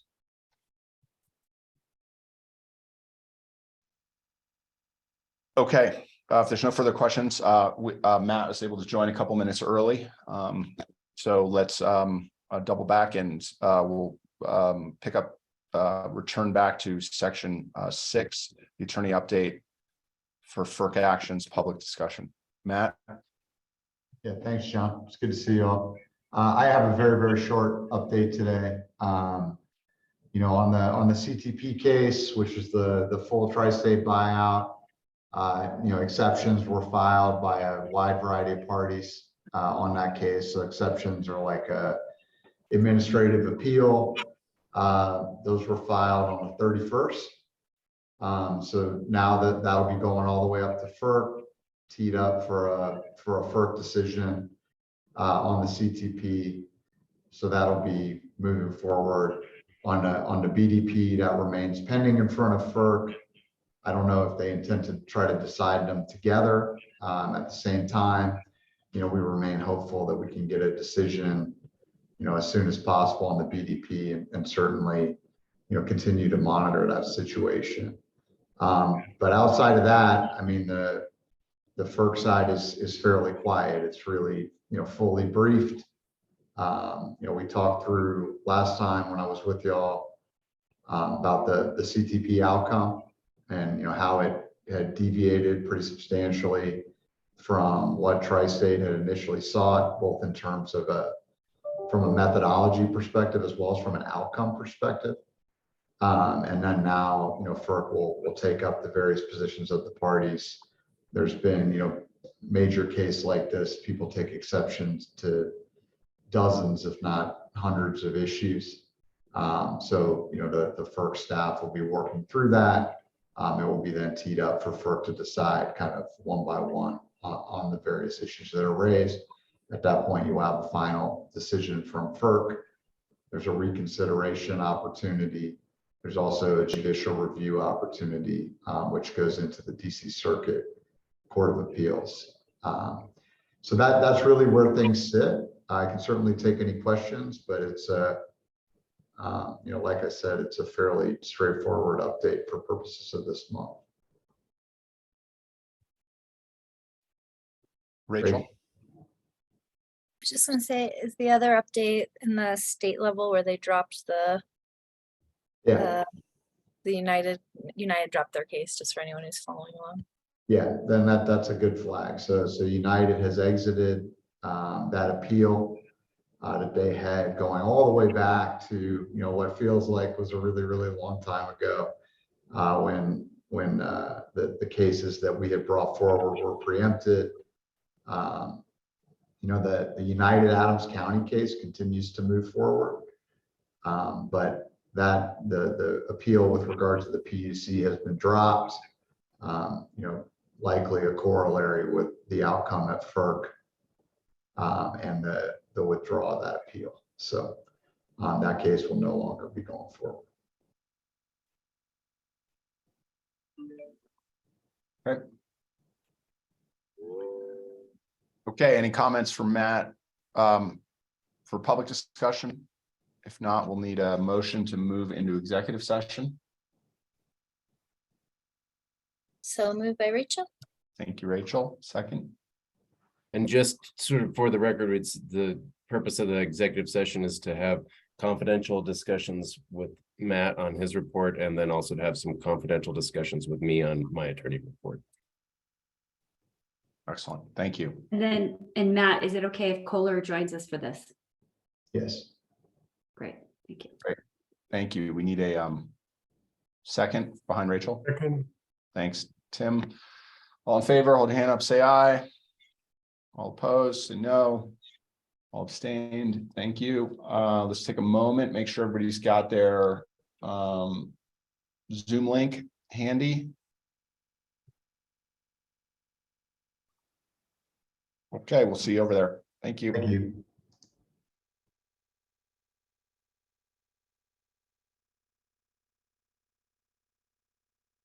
Okie dokie. We're going to go ahead and return to the director reports. And if before we do that real quickly, just make a record that there is no action to be taken out of executive session. Terrific. Thank you for doing that. Okay. Let's go ahead and hear from Roundup. Awesome. The reports in the packet and just a standard for the most part month for Roundup. Any questions or additions from Kristen? Nothing from me. Quick Richard. question. Yeah, quick question, Rachel. Hang on a second. Bob, I think Sue had her hand up first. That's okay. Bob could go first if he wants to. No. I just was trying to get my mute off and everything. Go, Sue. You go. Okay. Well, on page 69 of the report, I haven't really been tracking Roundup real closely. So this may be totally common knowledge to everybody else, but I'm looking at the financial report.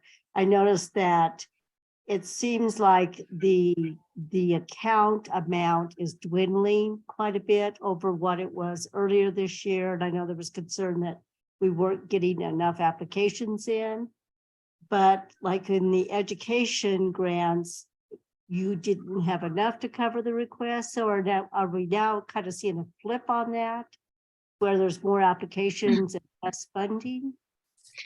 Yeah, so the Roundup funds and the education awards come from two different sources. Roundup, right, is from members opting into the Roundup account, and our CSRs are helping with that. And then the education grant is from our, I'm going to use the words wrong, capital, right? Unclaimed capital. Unclaimed capital. Unclaimed capital credits allocation. So that's that's up to us, I think, a little more fixed as of right now. So yes, to your first point, it seems like we are seeing more applicants. I know that part of that lag was due to just onboarding a new system and onboarding a new staff person, if I recall correctly. So it seems like that's going to be a non-issue, and we will see lots of inquiries moving forward. And then we are intentionally drawing down the Roundup reserve because we are getting more asks than we have kind of allocated monthly. And because we heard from this board and Roundup board agrees that that money is to be used to support folks, not to just kind of get squirreled away.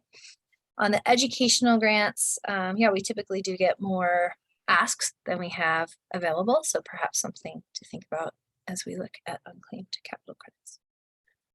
All right, thank you very much. Kristen, did I go off the rails there? I think it was No, pretty you accurate. you did great. Thanks, Rachel. Okay, Bob, what do you have? Yeah, I was just wondering if it seems, without questioning any of your decisions, just it's kind of rare that somebody gets 0. So I was just wondering what the deal was on the seeds application. It is quite rare, and this was a challenging decision to arrive at, but basically because we had so many asks and so far above our educational amount, and because the reserves are pretty small in that pot, when we looked at that particular applicant, we look at financials for each of the applicants, and their financials, they are in a very, very healthy cash position, and what they were asking for, and we asked the applicant this in their interview, seemed like they actually have it on hand, and we'd rather give this money to folks who didn't have money available to them otherwise. That sounds right. Sounds good. But how far? I don't see what the help me with where the balance. What's the current balance available in the education fund? I know you get X amount per month from unclaimed capital credit. What's the standing balance? The reserve on that one is 16,553. Okay, that's the 16. So yeah. Okay, so and I like that you're drawing down the other budget. We talked about it for years, that it was for Roundup, it's growing, and we're waiting on that big rainy day that maybe never comes. So I think you're doing a good job of go ahead and spend it down. So my support of that. Thank you.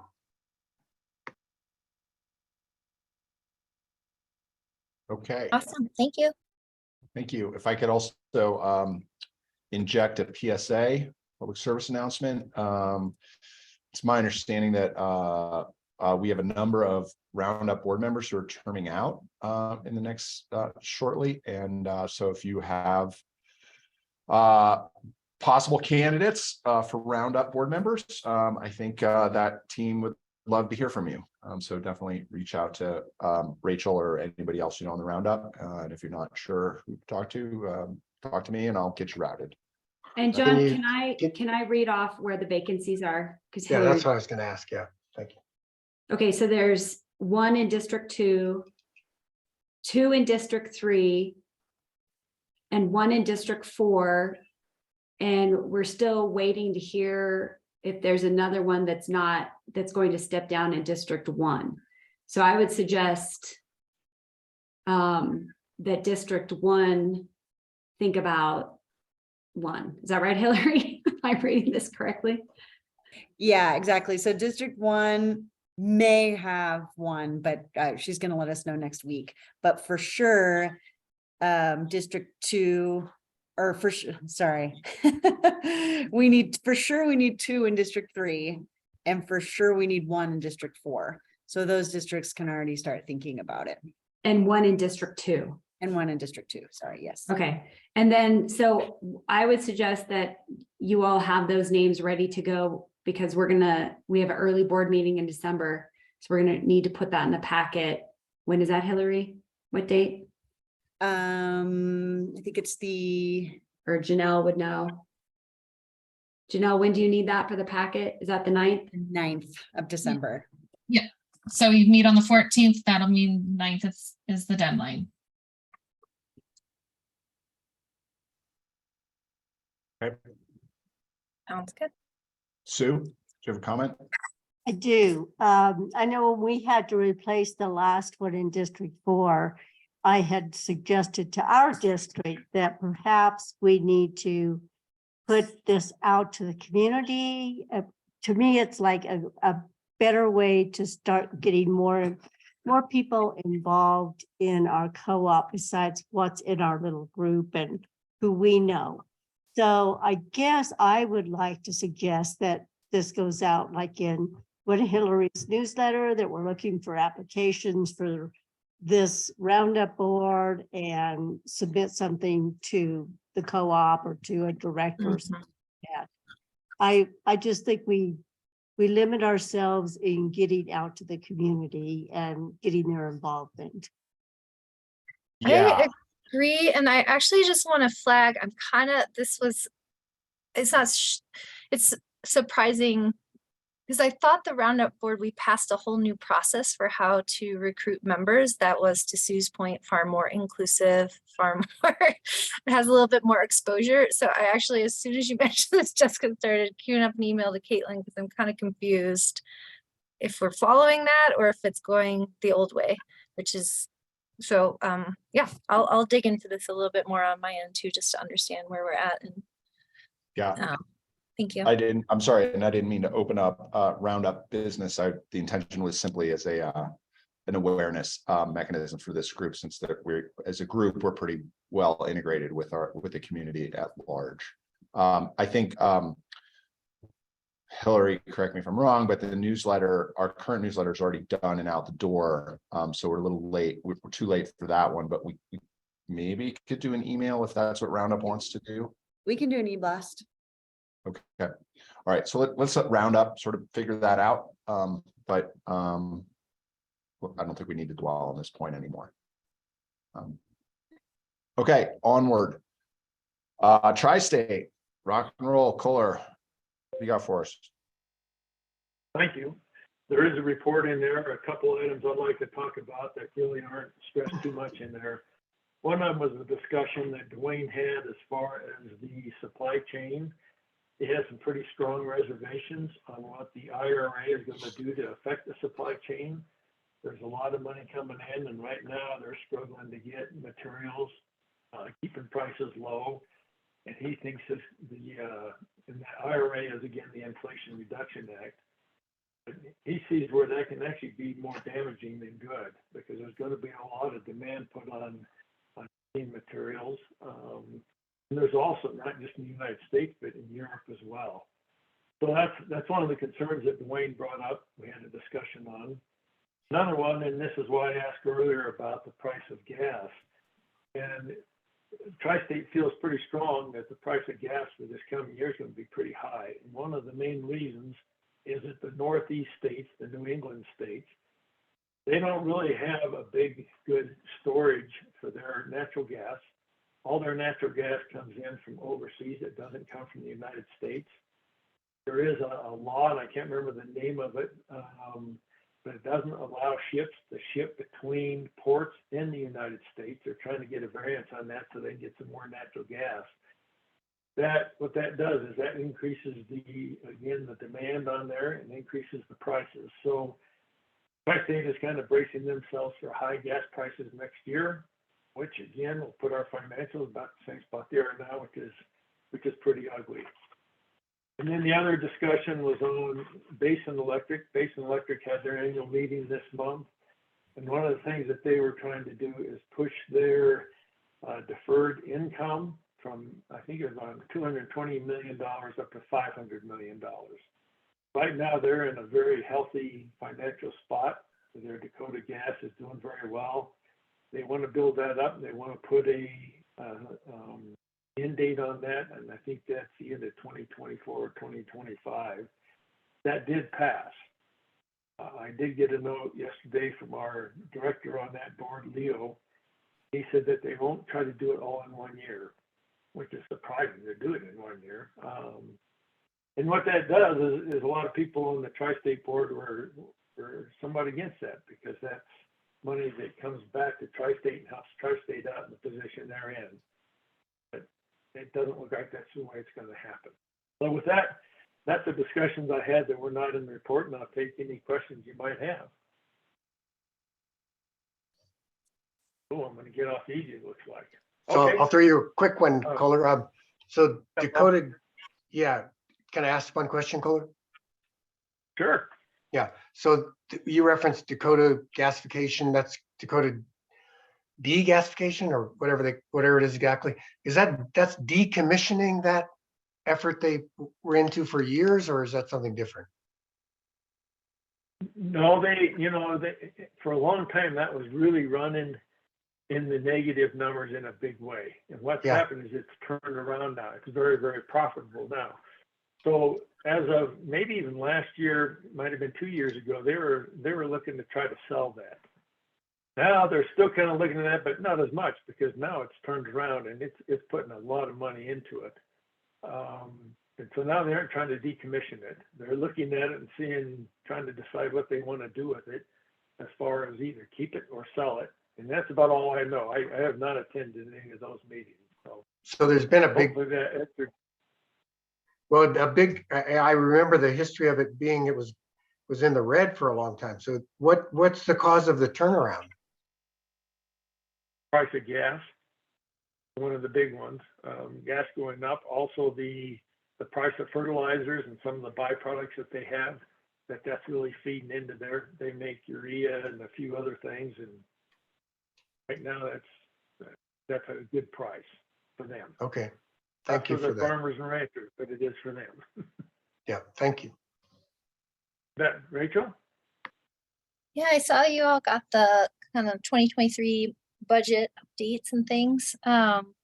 Did you see, if I recall, Tri-State had been doing a big internal audit of a sort to identify how to really reduce costs, just general operating costs. Did you see that reflected in what they proposed for the 2023 budget? Oh wait, this is just operating capital and operations, so maybe not. And that's answer to the question anyway. We are seeing a little bit, but the savings, when you really consider overall of Tri-State's full amount, it's a pretty minimal amount. I mean, it's a lot of money, the savings, but it's still pretty minimal overall. So we really haven't seen it. And the budget that Tri-State's looking at is much like LPEA's budget. It's a big one, and they've deferred a lot of things in the last couple of years that now they have to get to. So that really doesn't help out, is my thought. All right. I don't see any other questions. So John, I'll turn it back over to you. Great. Thanks so much. All right. Fast track. Tim and Ted. Tim. Yeah, I mean, there's a report in there. Much of the meeting was spent in sort of an executive session of talking about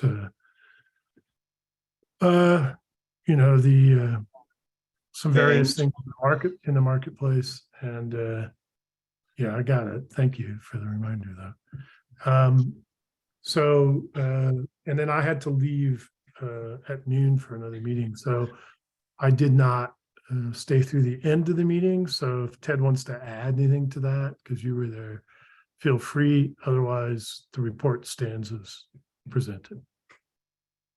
Yeah, you didn't miss anything, Tim. We wrapped things up. So okay. If you have questions, Kohler, is there a question on fast track?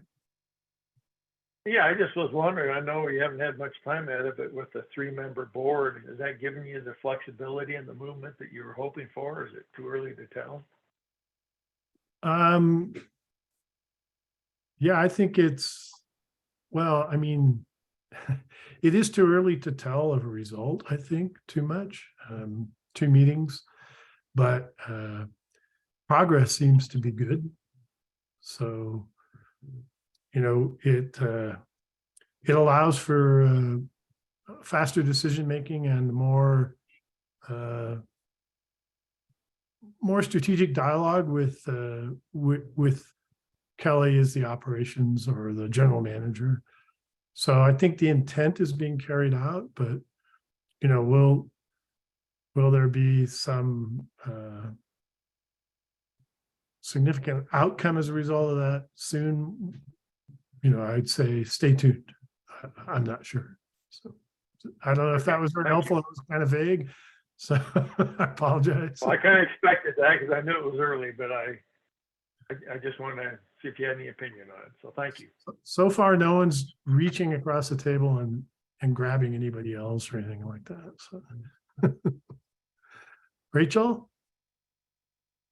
Yeah, I was looking at the financials on page 83, and it looks like the basic local service is blowing it out of the water. What's the rationale behind that? It's like far beyond what was projected. Page 83. Well, if you're comparing it to budget, in my report is a notation that we did not create a budget for 2022. So that budget number is not valid. Okay, So thank you. your best thing to do is compare it to the year before. Does that answer the question? Or do you still have any? Yes, nope, that does. Thank you. All right, John Lee.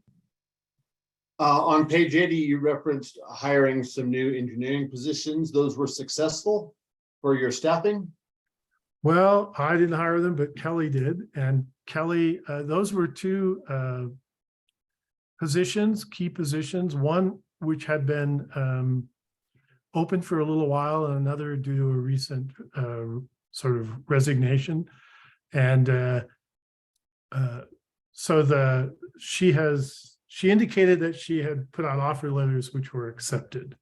So those people will be joining here in November and December. And I think, Kelly did a bit of a dance, excited to have people. It's been a tough market to find qualified network engineers like they're looking for. So she was pretty happy about that. And Rachel, you still have your hand up. Do you have another question? It's a new one. So also in your report, you mentioned you met with I don't know what you call it, financial investor person, maybe? Yes. That stated everything was looking secure and safe. And then I was also looking at the balance sheet and I was like, whoa, if I'm reading it right. So what does it mean to be secure and safe with your investments? So we've had the concern that we've tried to discuss with David, who is the Wells Fargo investment advisor, of funds that we placed in placed into an investment portfolio in 2019, I believe. Not so much that we want to be investors in the markets, financial markets, but that we have anticipated using those funds for investments in broadband infrastructure to help grow the company. And we previous to that were, interest rates back then were like 0.001% or something. So that money was not earning anything as we awaited its use in broadband infrastructure investments. So we put it into an account, a portion of our cash balance, in order to increase the return, but we're not using it as, we're not investors in a financial market, right? We're investors in broadband. So we have had a concern since the beginning of sort of market downturns at the beginning of this year. And so we have asked that we be monitoring that carefully so that we do not risk the principal balance we initially invested. So based on the run up over the years prior to this one, where the market was doing quite good, even with the downturn to date and the forecast that this financial advisor gave us, we are still ahead of the game. We have still a significant return on those investments. And we were assured that from that person who has, as he will tell us, has 30 years of experience managing these types of portfolios, that it looks relatively stable and the risk is very manageable. We also ask that if things come within a certain percentage of risk towards the original capital, that there be a notification system so that we could exit without losing our principal balance. So that was a discussion. That was something which, with this new board, we pivoted a little bit from what we had done before in order to maintain that focus on those investments so that we don't lose them. Is that helpful? Is that? Yes, thank you. Sure. Sue? Thank you. Rachel asked a question and I was going to try to let it slide, but I just can't. So why was there not a budget for 2022? Why was there not a budget for 2022? Yeah, Well, said that, or maybe it was 2021 because you said that which was why there was such a good increase in profits. You said there wasn't a budget. yeah, so a budget was not presented or approved for 2022 in 2021, at the end of 2021. In our normal course of events, that did not occur. And a lot of it had to do with the workload. And some of that workload we would have to talk about in executive session. But there was a workload placed upon Kelly as the general manager that caused that to slide. And once we were into the new year, where that workload might have been able to maybe be addressed in a way that could allow for a new budget, it was considered maybe too late to go back and retroactively place it. The budget that was provisionally looked at was we would keep it the same as 2021. I'm not completely certain that that is 2021's budget that is reflected in those financial statements. It seems different. It might be even older than that. It's a placeholder at this point. So it's not, I wouldn't consider it as a valid comparison. Look at the year before, actual to actual. Okay, thank you. You're welcome. Any other questions? Well, they saved them all for me, Kohler, instead of you, I think. Anyone else? All right, well, thank you very much. Great. Thanks, Tim. CREA. Great, thank you. All right, so pretty much everything that really I would have to talk about CREA is in my report. I would say that I think it's reflected in my report that the resource adequacy discussion was very strenuous, and it's a very split down the middle discussion at this point in time. And it's kind of funny because there isn't really a piece of legislation that, you know, I mean, there's drafts, but there's nothing officially been introduced into the legislature yet. The other big ticket item, and I did include in the board packets, the budget, the proposed budget for CREA. So if anybody really needs some good bedtime reading, please go through it. They did, according to staff, do a pretty strenuous dive on how to get rid of some, you know, to reduce expenses, because they're claiming, of course, we all know inflation has been gone up, but also the core withdrawal is the two things that they're putting forth, is having to cut a whole bunch of budgetary items. So if anybody has any specific questions or any comments or any thoughts regarding that, in LPEA dollars, what that means to us is there's a 3% increase in the general administration budget. That is $3,870 to us would be the general administration budget increase. Our total in 2023 would be $84,372. And the safety and loss budget is going up 9%. That total 9% for us, everybody shares it across the board equally, is $3,557 each, bringing the total per cooperative to $43,173 in the 2023 budget. They did, however, hire a new safety and loss coordinator. Her name is Jenna Hirsch. She is coming from Tri-State. Apparently, she was the safety manager for their combined cycle natural gas plants. So she's got some background in heading up safety and loss departments.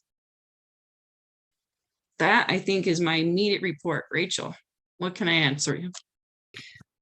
Well, thanks for saying all this. I think one of the questions I just had, and just not knowing what all these functions do for LPA was more, and seeing that, you know, costs are going up, et cetera. For the staff, is there good value for cost in participating in CREA? Like the safety and loss group, some of those other things. Well, Holly and I have had some discussions about this. I would say that I've asked my staff to really look at the safety and loss program and really kind of take this year to investigate it and see if it's working. Their final conclusion is that I think there's some pros and cons for sure, but it seems that we could better use that I believe it's $30,000 for that program in particular per year. We could use that for a better use. And our staff feel that they could do a better job on safety and loss prevention. We would still travel to other co-ops and learn lessons learned, but they're thinking that it would be better to join. We're already a member of American Public Power Association, but that's a group that a lot of co-ops actually have joined in particular because of their safety program. So, I mean, I think that you can't pick and choose though, Holly, is that right? You can't just, if you're a member of CREA, you have to pay the full price for everything. You can't say, well, we're going to go through another organization for a loss and safety. That's something that I will have to touch bases with CREA just to validate, to make sure that, you know, that's something that we could do. But otherwise, like Jessica said, she and I are going to really touch bases on the bang for the buck here. Precisely for that reason, because I do believe that staff is in the best position to be able to know how to best train for safety and loss. So I would support them in, you know, that. I would like to see what this new safety and loss director, what does for the organization. You know, I'm hopeful there. So. And I agree with Holly on that. I'd like to see this new director and meet with her and give her our opinion and see if she can help make some changes. Great, thank you. Kohler? Thank you, Holly. I just wanted to add on to your report. I put a report on the very end of CREA, the last 2 pages in our booklet, and I had the opportunity to attend the Energy Innovations last week. And I really want to encourage all the directors, if you get that opportunity to get that training, the NRECA classes, as well as some of the stuff that was provided there, it's really good. I thought it was very, very valuable. It meant a lot to me. And I wanted to talk just about one real quick thing, and that's one of the sessions I went to, and it was on microgrids. And when they talked about microgrids, they talked about the cost and stuff. But what really, and I've been thinking about it ever since quite a bit, is what they brought up and talked about, and mostly Brian Hannigan from Holy Cross, was the commonalities, and he didn't bring that up, but I just saw it in my mind, the commonalities between this microgrid stuff he was talking about, and also Dan and Dominic's DREA project at a local basis, and then Reg's at Tri-State between co-ops and then RTOs, and a couple things that were brought up, like the cluster of resources. And to me, that is key in all 3 of those items, you know, be it a microgrid or a DER. They also talked about the efficiency of the, you know, compatible resources. And to me, it just makes so much sense. And I'm really, the more I learned about this, the more proud I am of LPEA with what Dan and Dominic is doing and their team on moving this stuff forward, because it just fits in with these microgrids. And I'm very appreciative of what they do. And I also am appreciative of all of you to let me go to this. I thank you very much. Thank you. Yeah, I sincerely do appreciate and hear you on that, Kohler. Absolutely. I'm sorry, I got distracted by something. The Innovation Summit was awesome, and the microgrid, I think, was probably my favorite of all of the segments that I attended. I also attended the geothermal one and EVs. But the microgrid was awesome. That was one of the things that, you know, Bob was asking earlier about hardening our system, you know, and how to do that. And it really, you know, it really struck home for me how important this work is doing when Dominic a couple months ago, 6-8 months ago, you know, he talked about how our traditional way of doing, you know, generation of energy and then building long transmission lines, it's opening us up, you know, opening those lines up to a whole lot of wind storms and flood storms and firestorms and whatnot. So, you know, the work that we're doing, you know, producing, you know, the DERs and stuff is actually really hardening our system and making it much more resilient, because we won't you know, we won't be so dependent upon those long distance lines coming in. So, you know, it's just when everything that I saw at the Innovation Summit, you know, it just reiterated to me that we are definitely on the right track, and it really, you know, our staff's awesome. That's what it boils down to. Kirsten. Yeah, I'd like to highlight that Jessica also spoke. She was on the panel up there, again, playing referee between co-ops. But it was, yeah, she spoke well. She represented LPEA very well.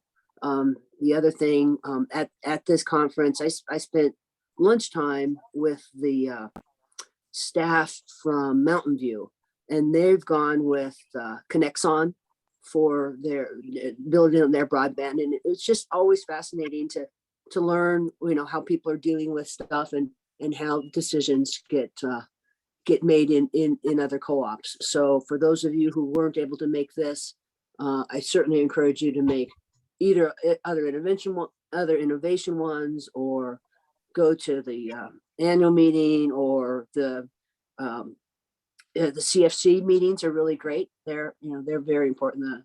Our financial folks, and those are really good meetings. So just to, you know, we need to spread our wings. I know we think we're great and we're pretty good, but we can be better. Thank you.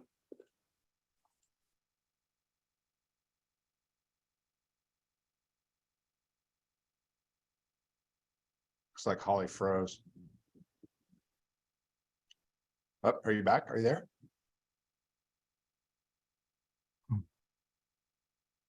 Well, That Dara Brown band.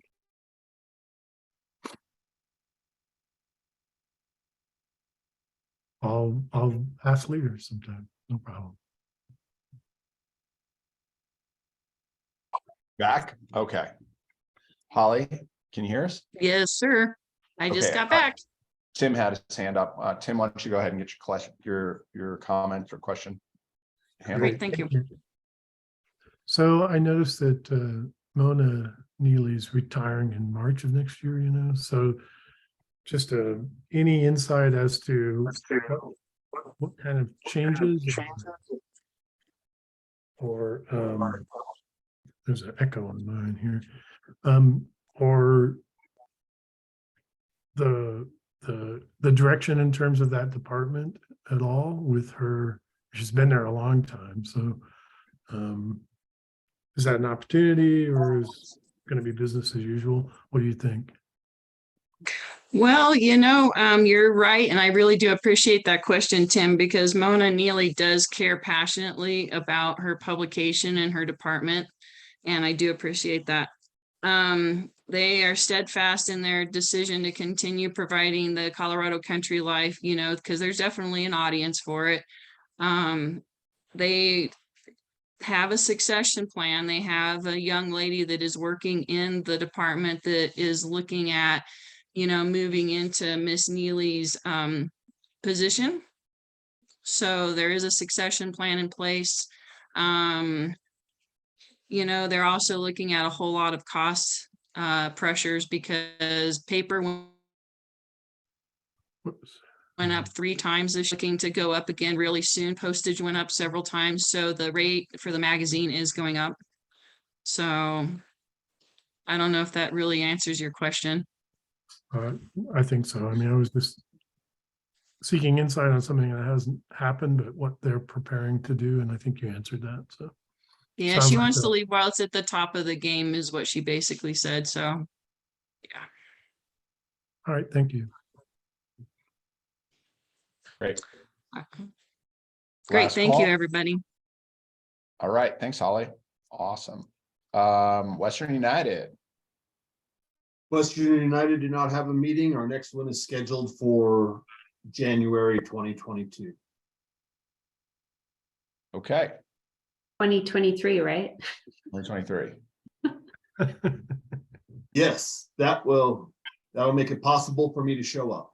Thank you. All right. And Tri-State Rate Design Committee.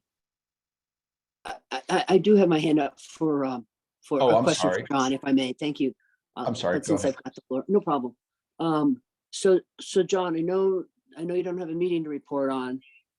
All of us are really feeling the pain. And we're the bottom of the pile as far as the down, as the trickle down. What if anything can Western United do to help us out as far as getting equipment in that we need and that our fellow co-ops need? I think their $100 million worth of backlog orders is leaning very far forward. That they have, even with limits coming in from suppliers like Howell and other wholesalers of equipment to them, that they are pushing the envelope. If they're authorized to buy 100, they have an order in for 100 of whatever that product is, and they are following it up. Their profits are in a good position for this last year. Some of the profits are wrapping up in the 15% range, and a lot of times that's associated directly with inflation, the cost of those materials. So it's not that they're selling that many more products, but they are in a very good position for 2023. And there are windows that are starting to open up for 2024 in a rolling 1 year out. And they're relentless in that. The people who are probably having the harder time with the supplies are those distribution warehouses that used to, sell stuff to folks, direct retailers or local electric, not co-ops, but an electric company. And those folks are really feeling the pinch, but Western United, while there are delays on it, and maybe Jerry would talk better to how he's feeling those supply trucks are coming in. The opening of their St. George facility allowed them to stock even more supplies while they're moving some of those from Brighton and some of those from Albuquerque over there. They're also just receiving them in that area. So unless Jerry has something on what he's feeling with orders not coming in. Carl may have that answer. All right.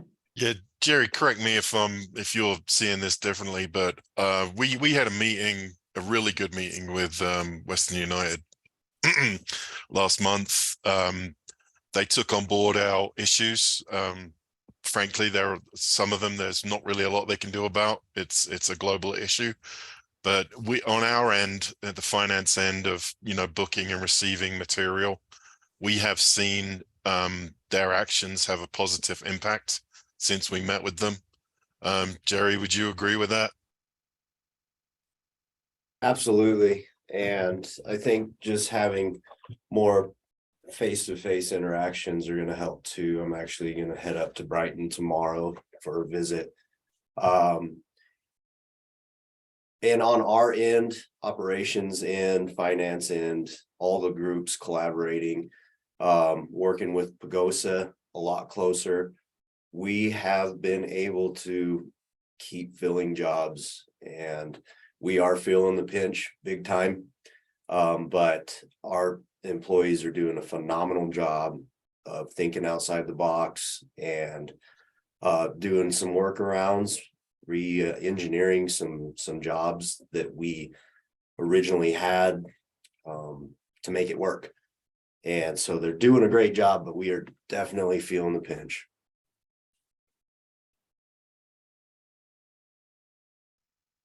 Tim? Thanks, John. And I don't know whether you can answer this or if anyone else wants to chime in, but I just wonder how much of the supply chain issues, sounds like transformers, for example, are difficult to come by these days.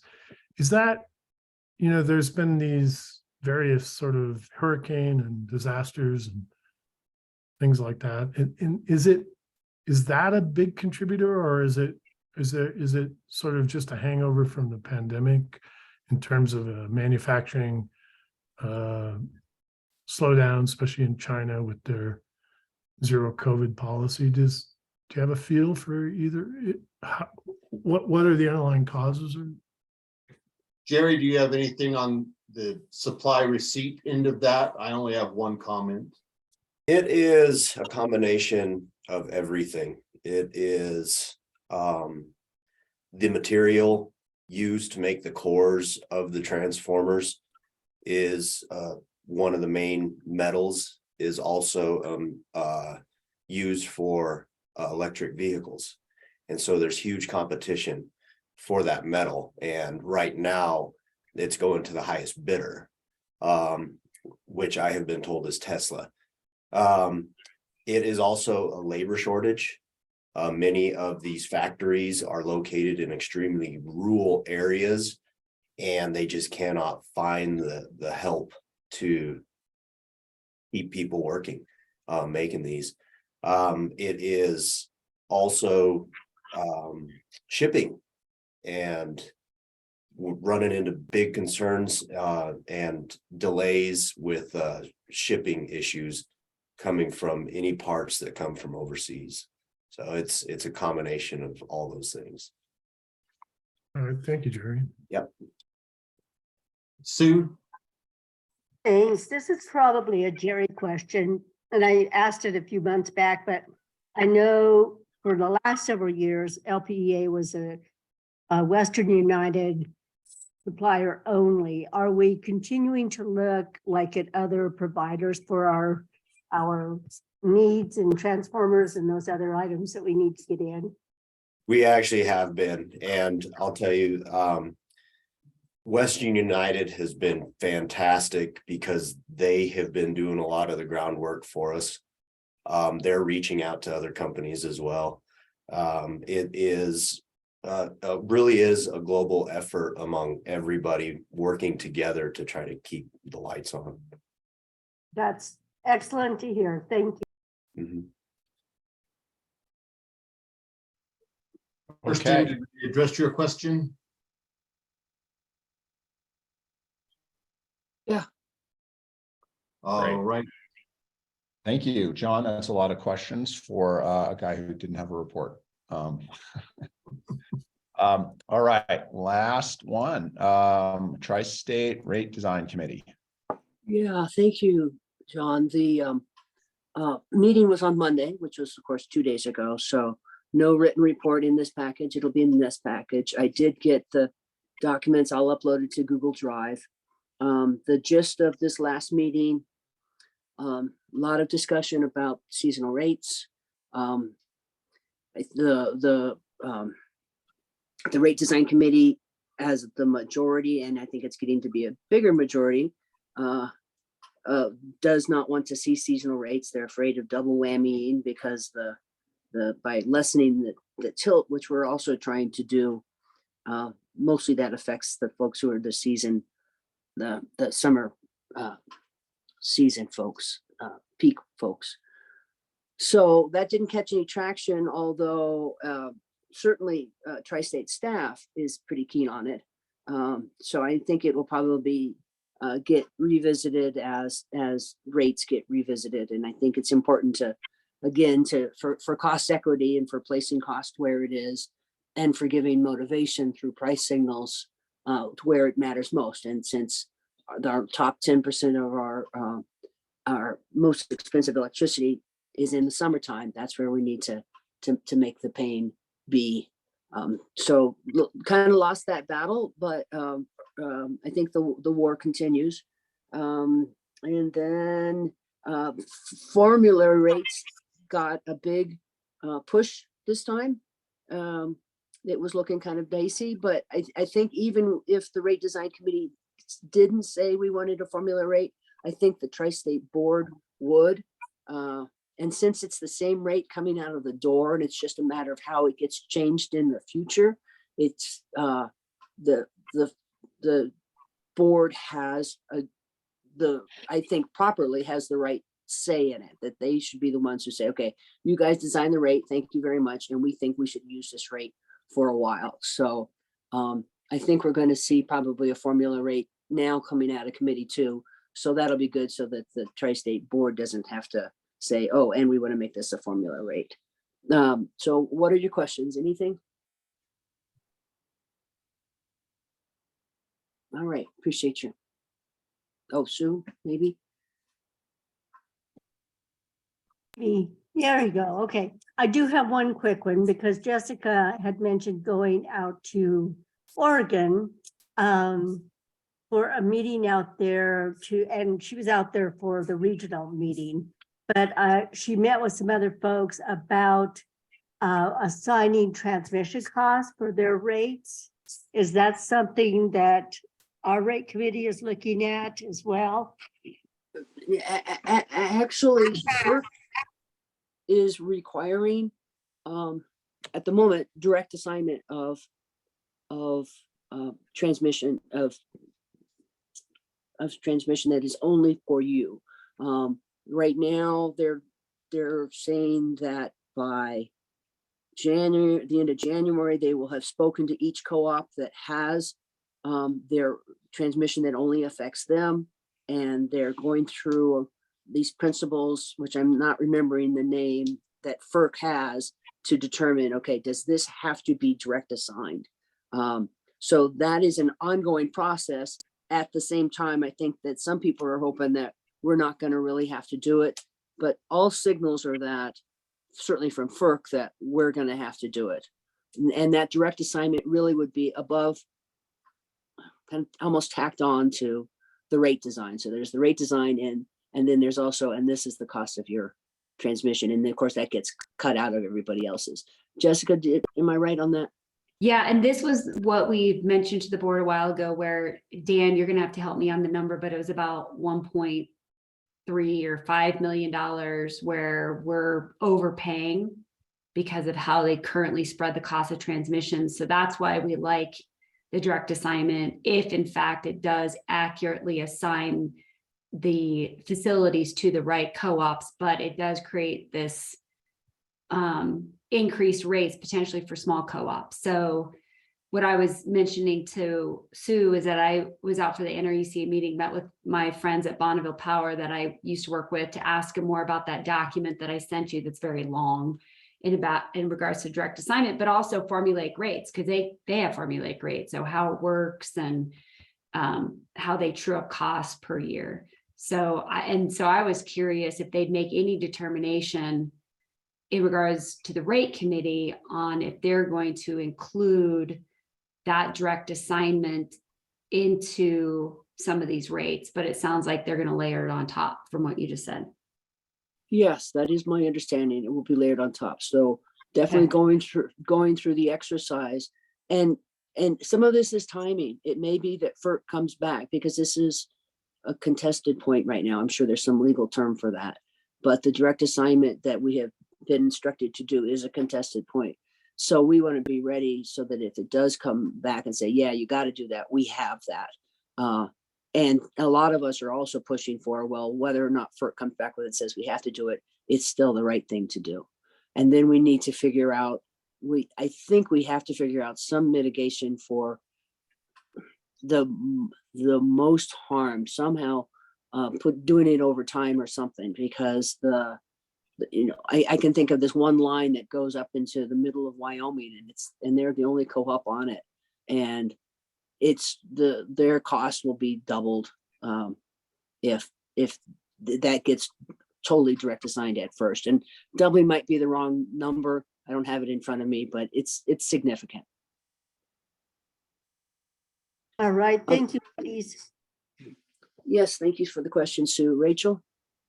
Yeah, is there, that just raises a question in my mind. Is there like almost like an ethos incompatibility in some ways between FERC's drive towards rate fairness and the cooperative model of helping each other out?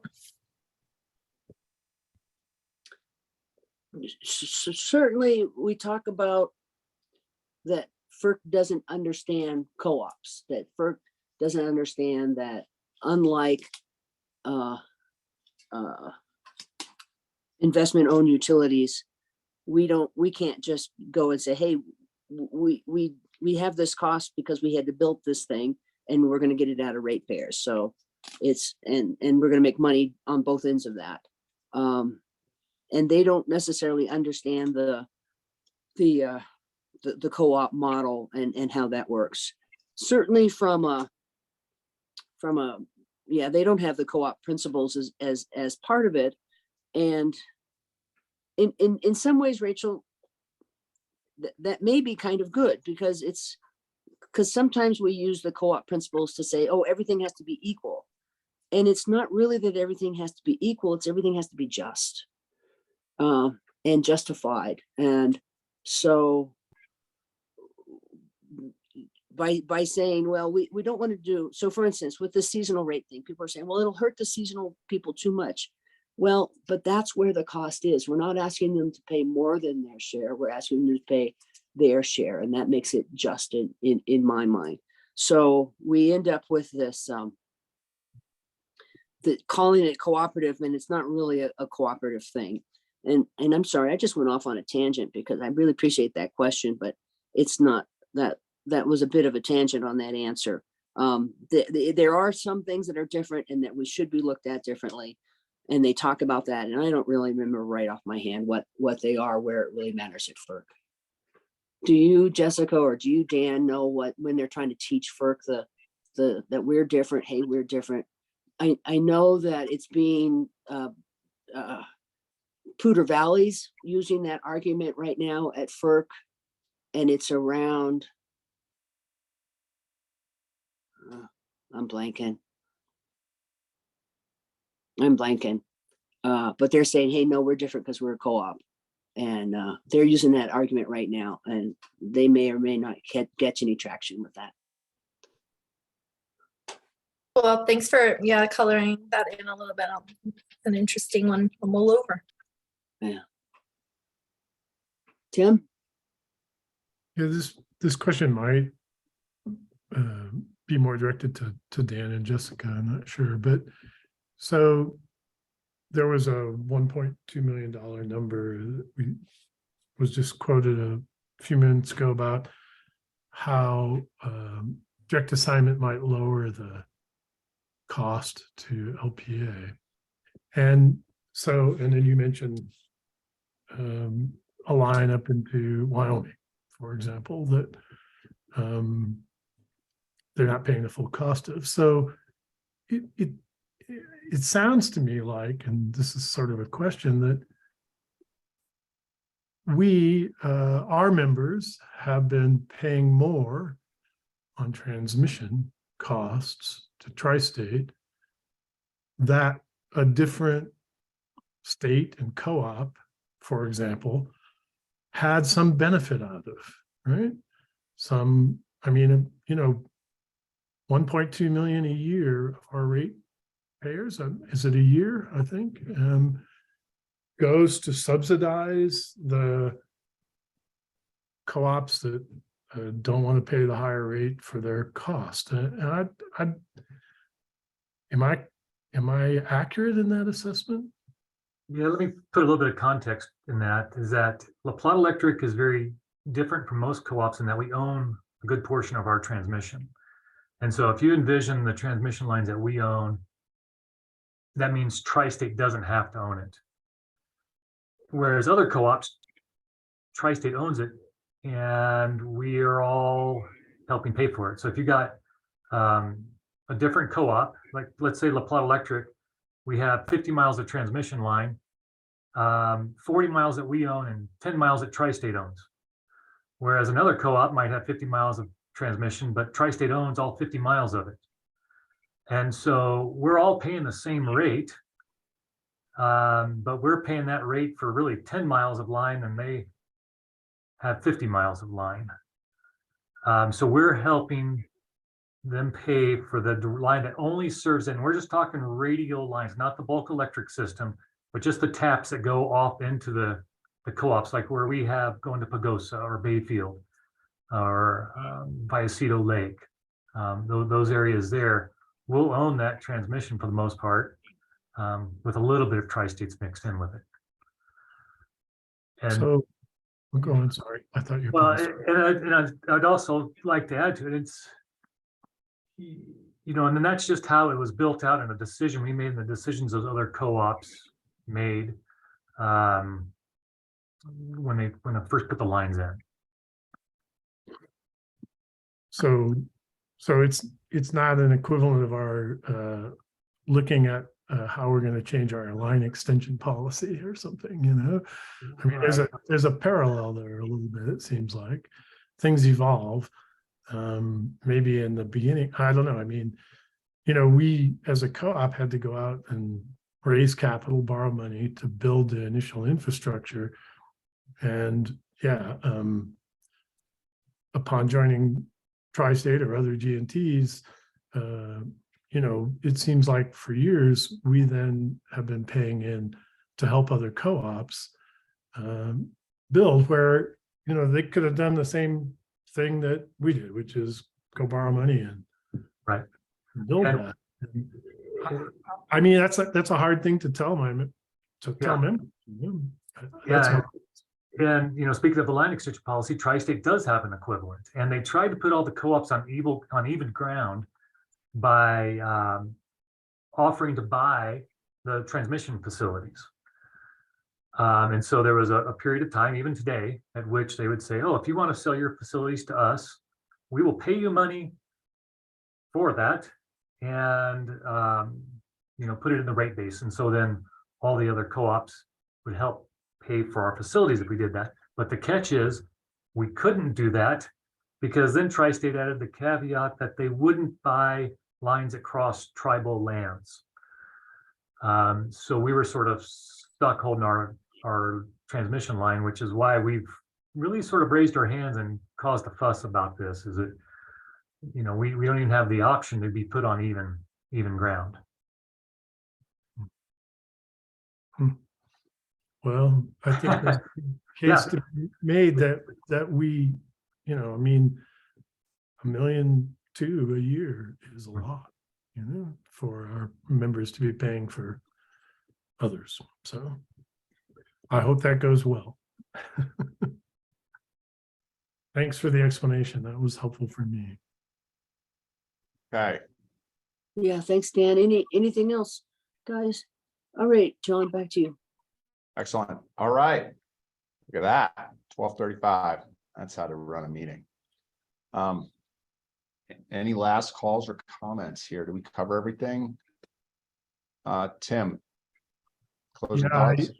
Yeah, I just wanted to thank the staff for putting together the little filler, you know, food donation and so forth, and that I think it ends tomorrow. Is that correct? And so any of the directors who haven't contributed for their team, District 4 will probably kick your butt. So we look forward to all contributing. That's what really accounts, right? Not who wins. But I do thank everybody for that. It's a good thing. It's a really good thing this time of year. Appreciate it. Thanks for the reminder, Tim. Great. Kohler? There's just two things real quick. One of them is on the expense statement that the directors fill out. It has some issues as far as figuring things right. I don't know who creates that. Is that Carl or someone else? Because I can do it offline. I don't need to do it now what the issues are. But if I could know who to contact on that. Yeah, I'll take care of it, Kohler. Okay, I'll get with you. And then the second thing is I also wanted to thank the staff in the action items you have a memorandum this time that was different than what I've seen in the past. It was extremely helpful, and I thank you very much. It made it very clear and easy to understand what we were doing, so thank you. Thanks, Kohler. Good feedback. Okay. Thank you guys all again for a good meeting, and this meeting is adjourned. Thanks, everyone. Happy Thanksgiving. Adios. Happy Thanksgiving. Happy Thanksgiving.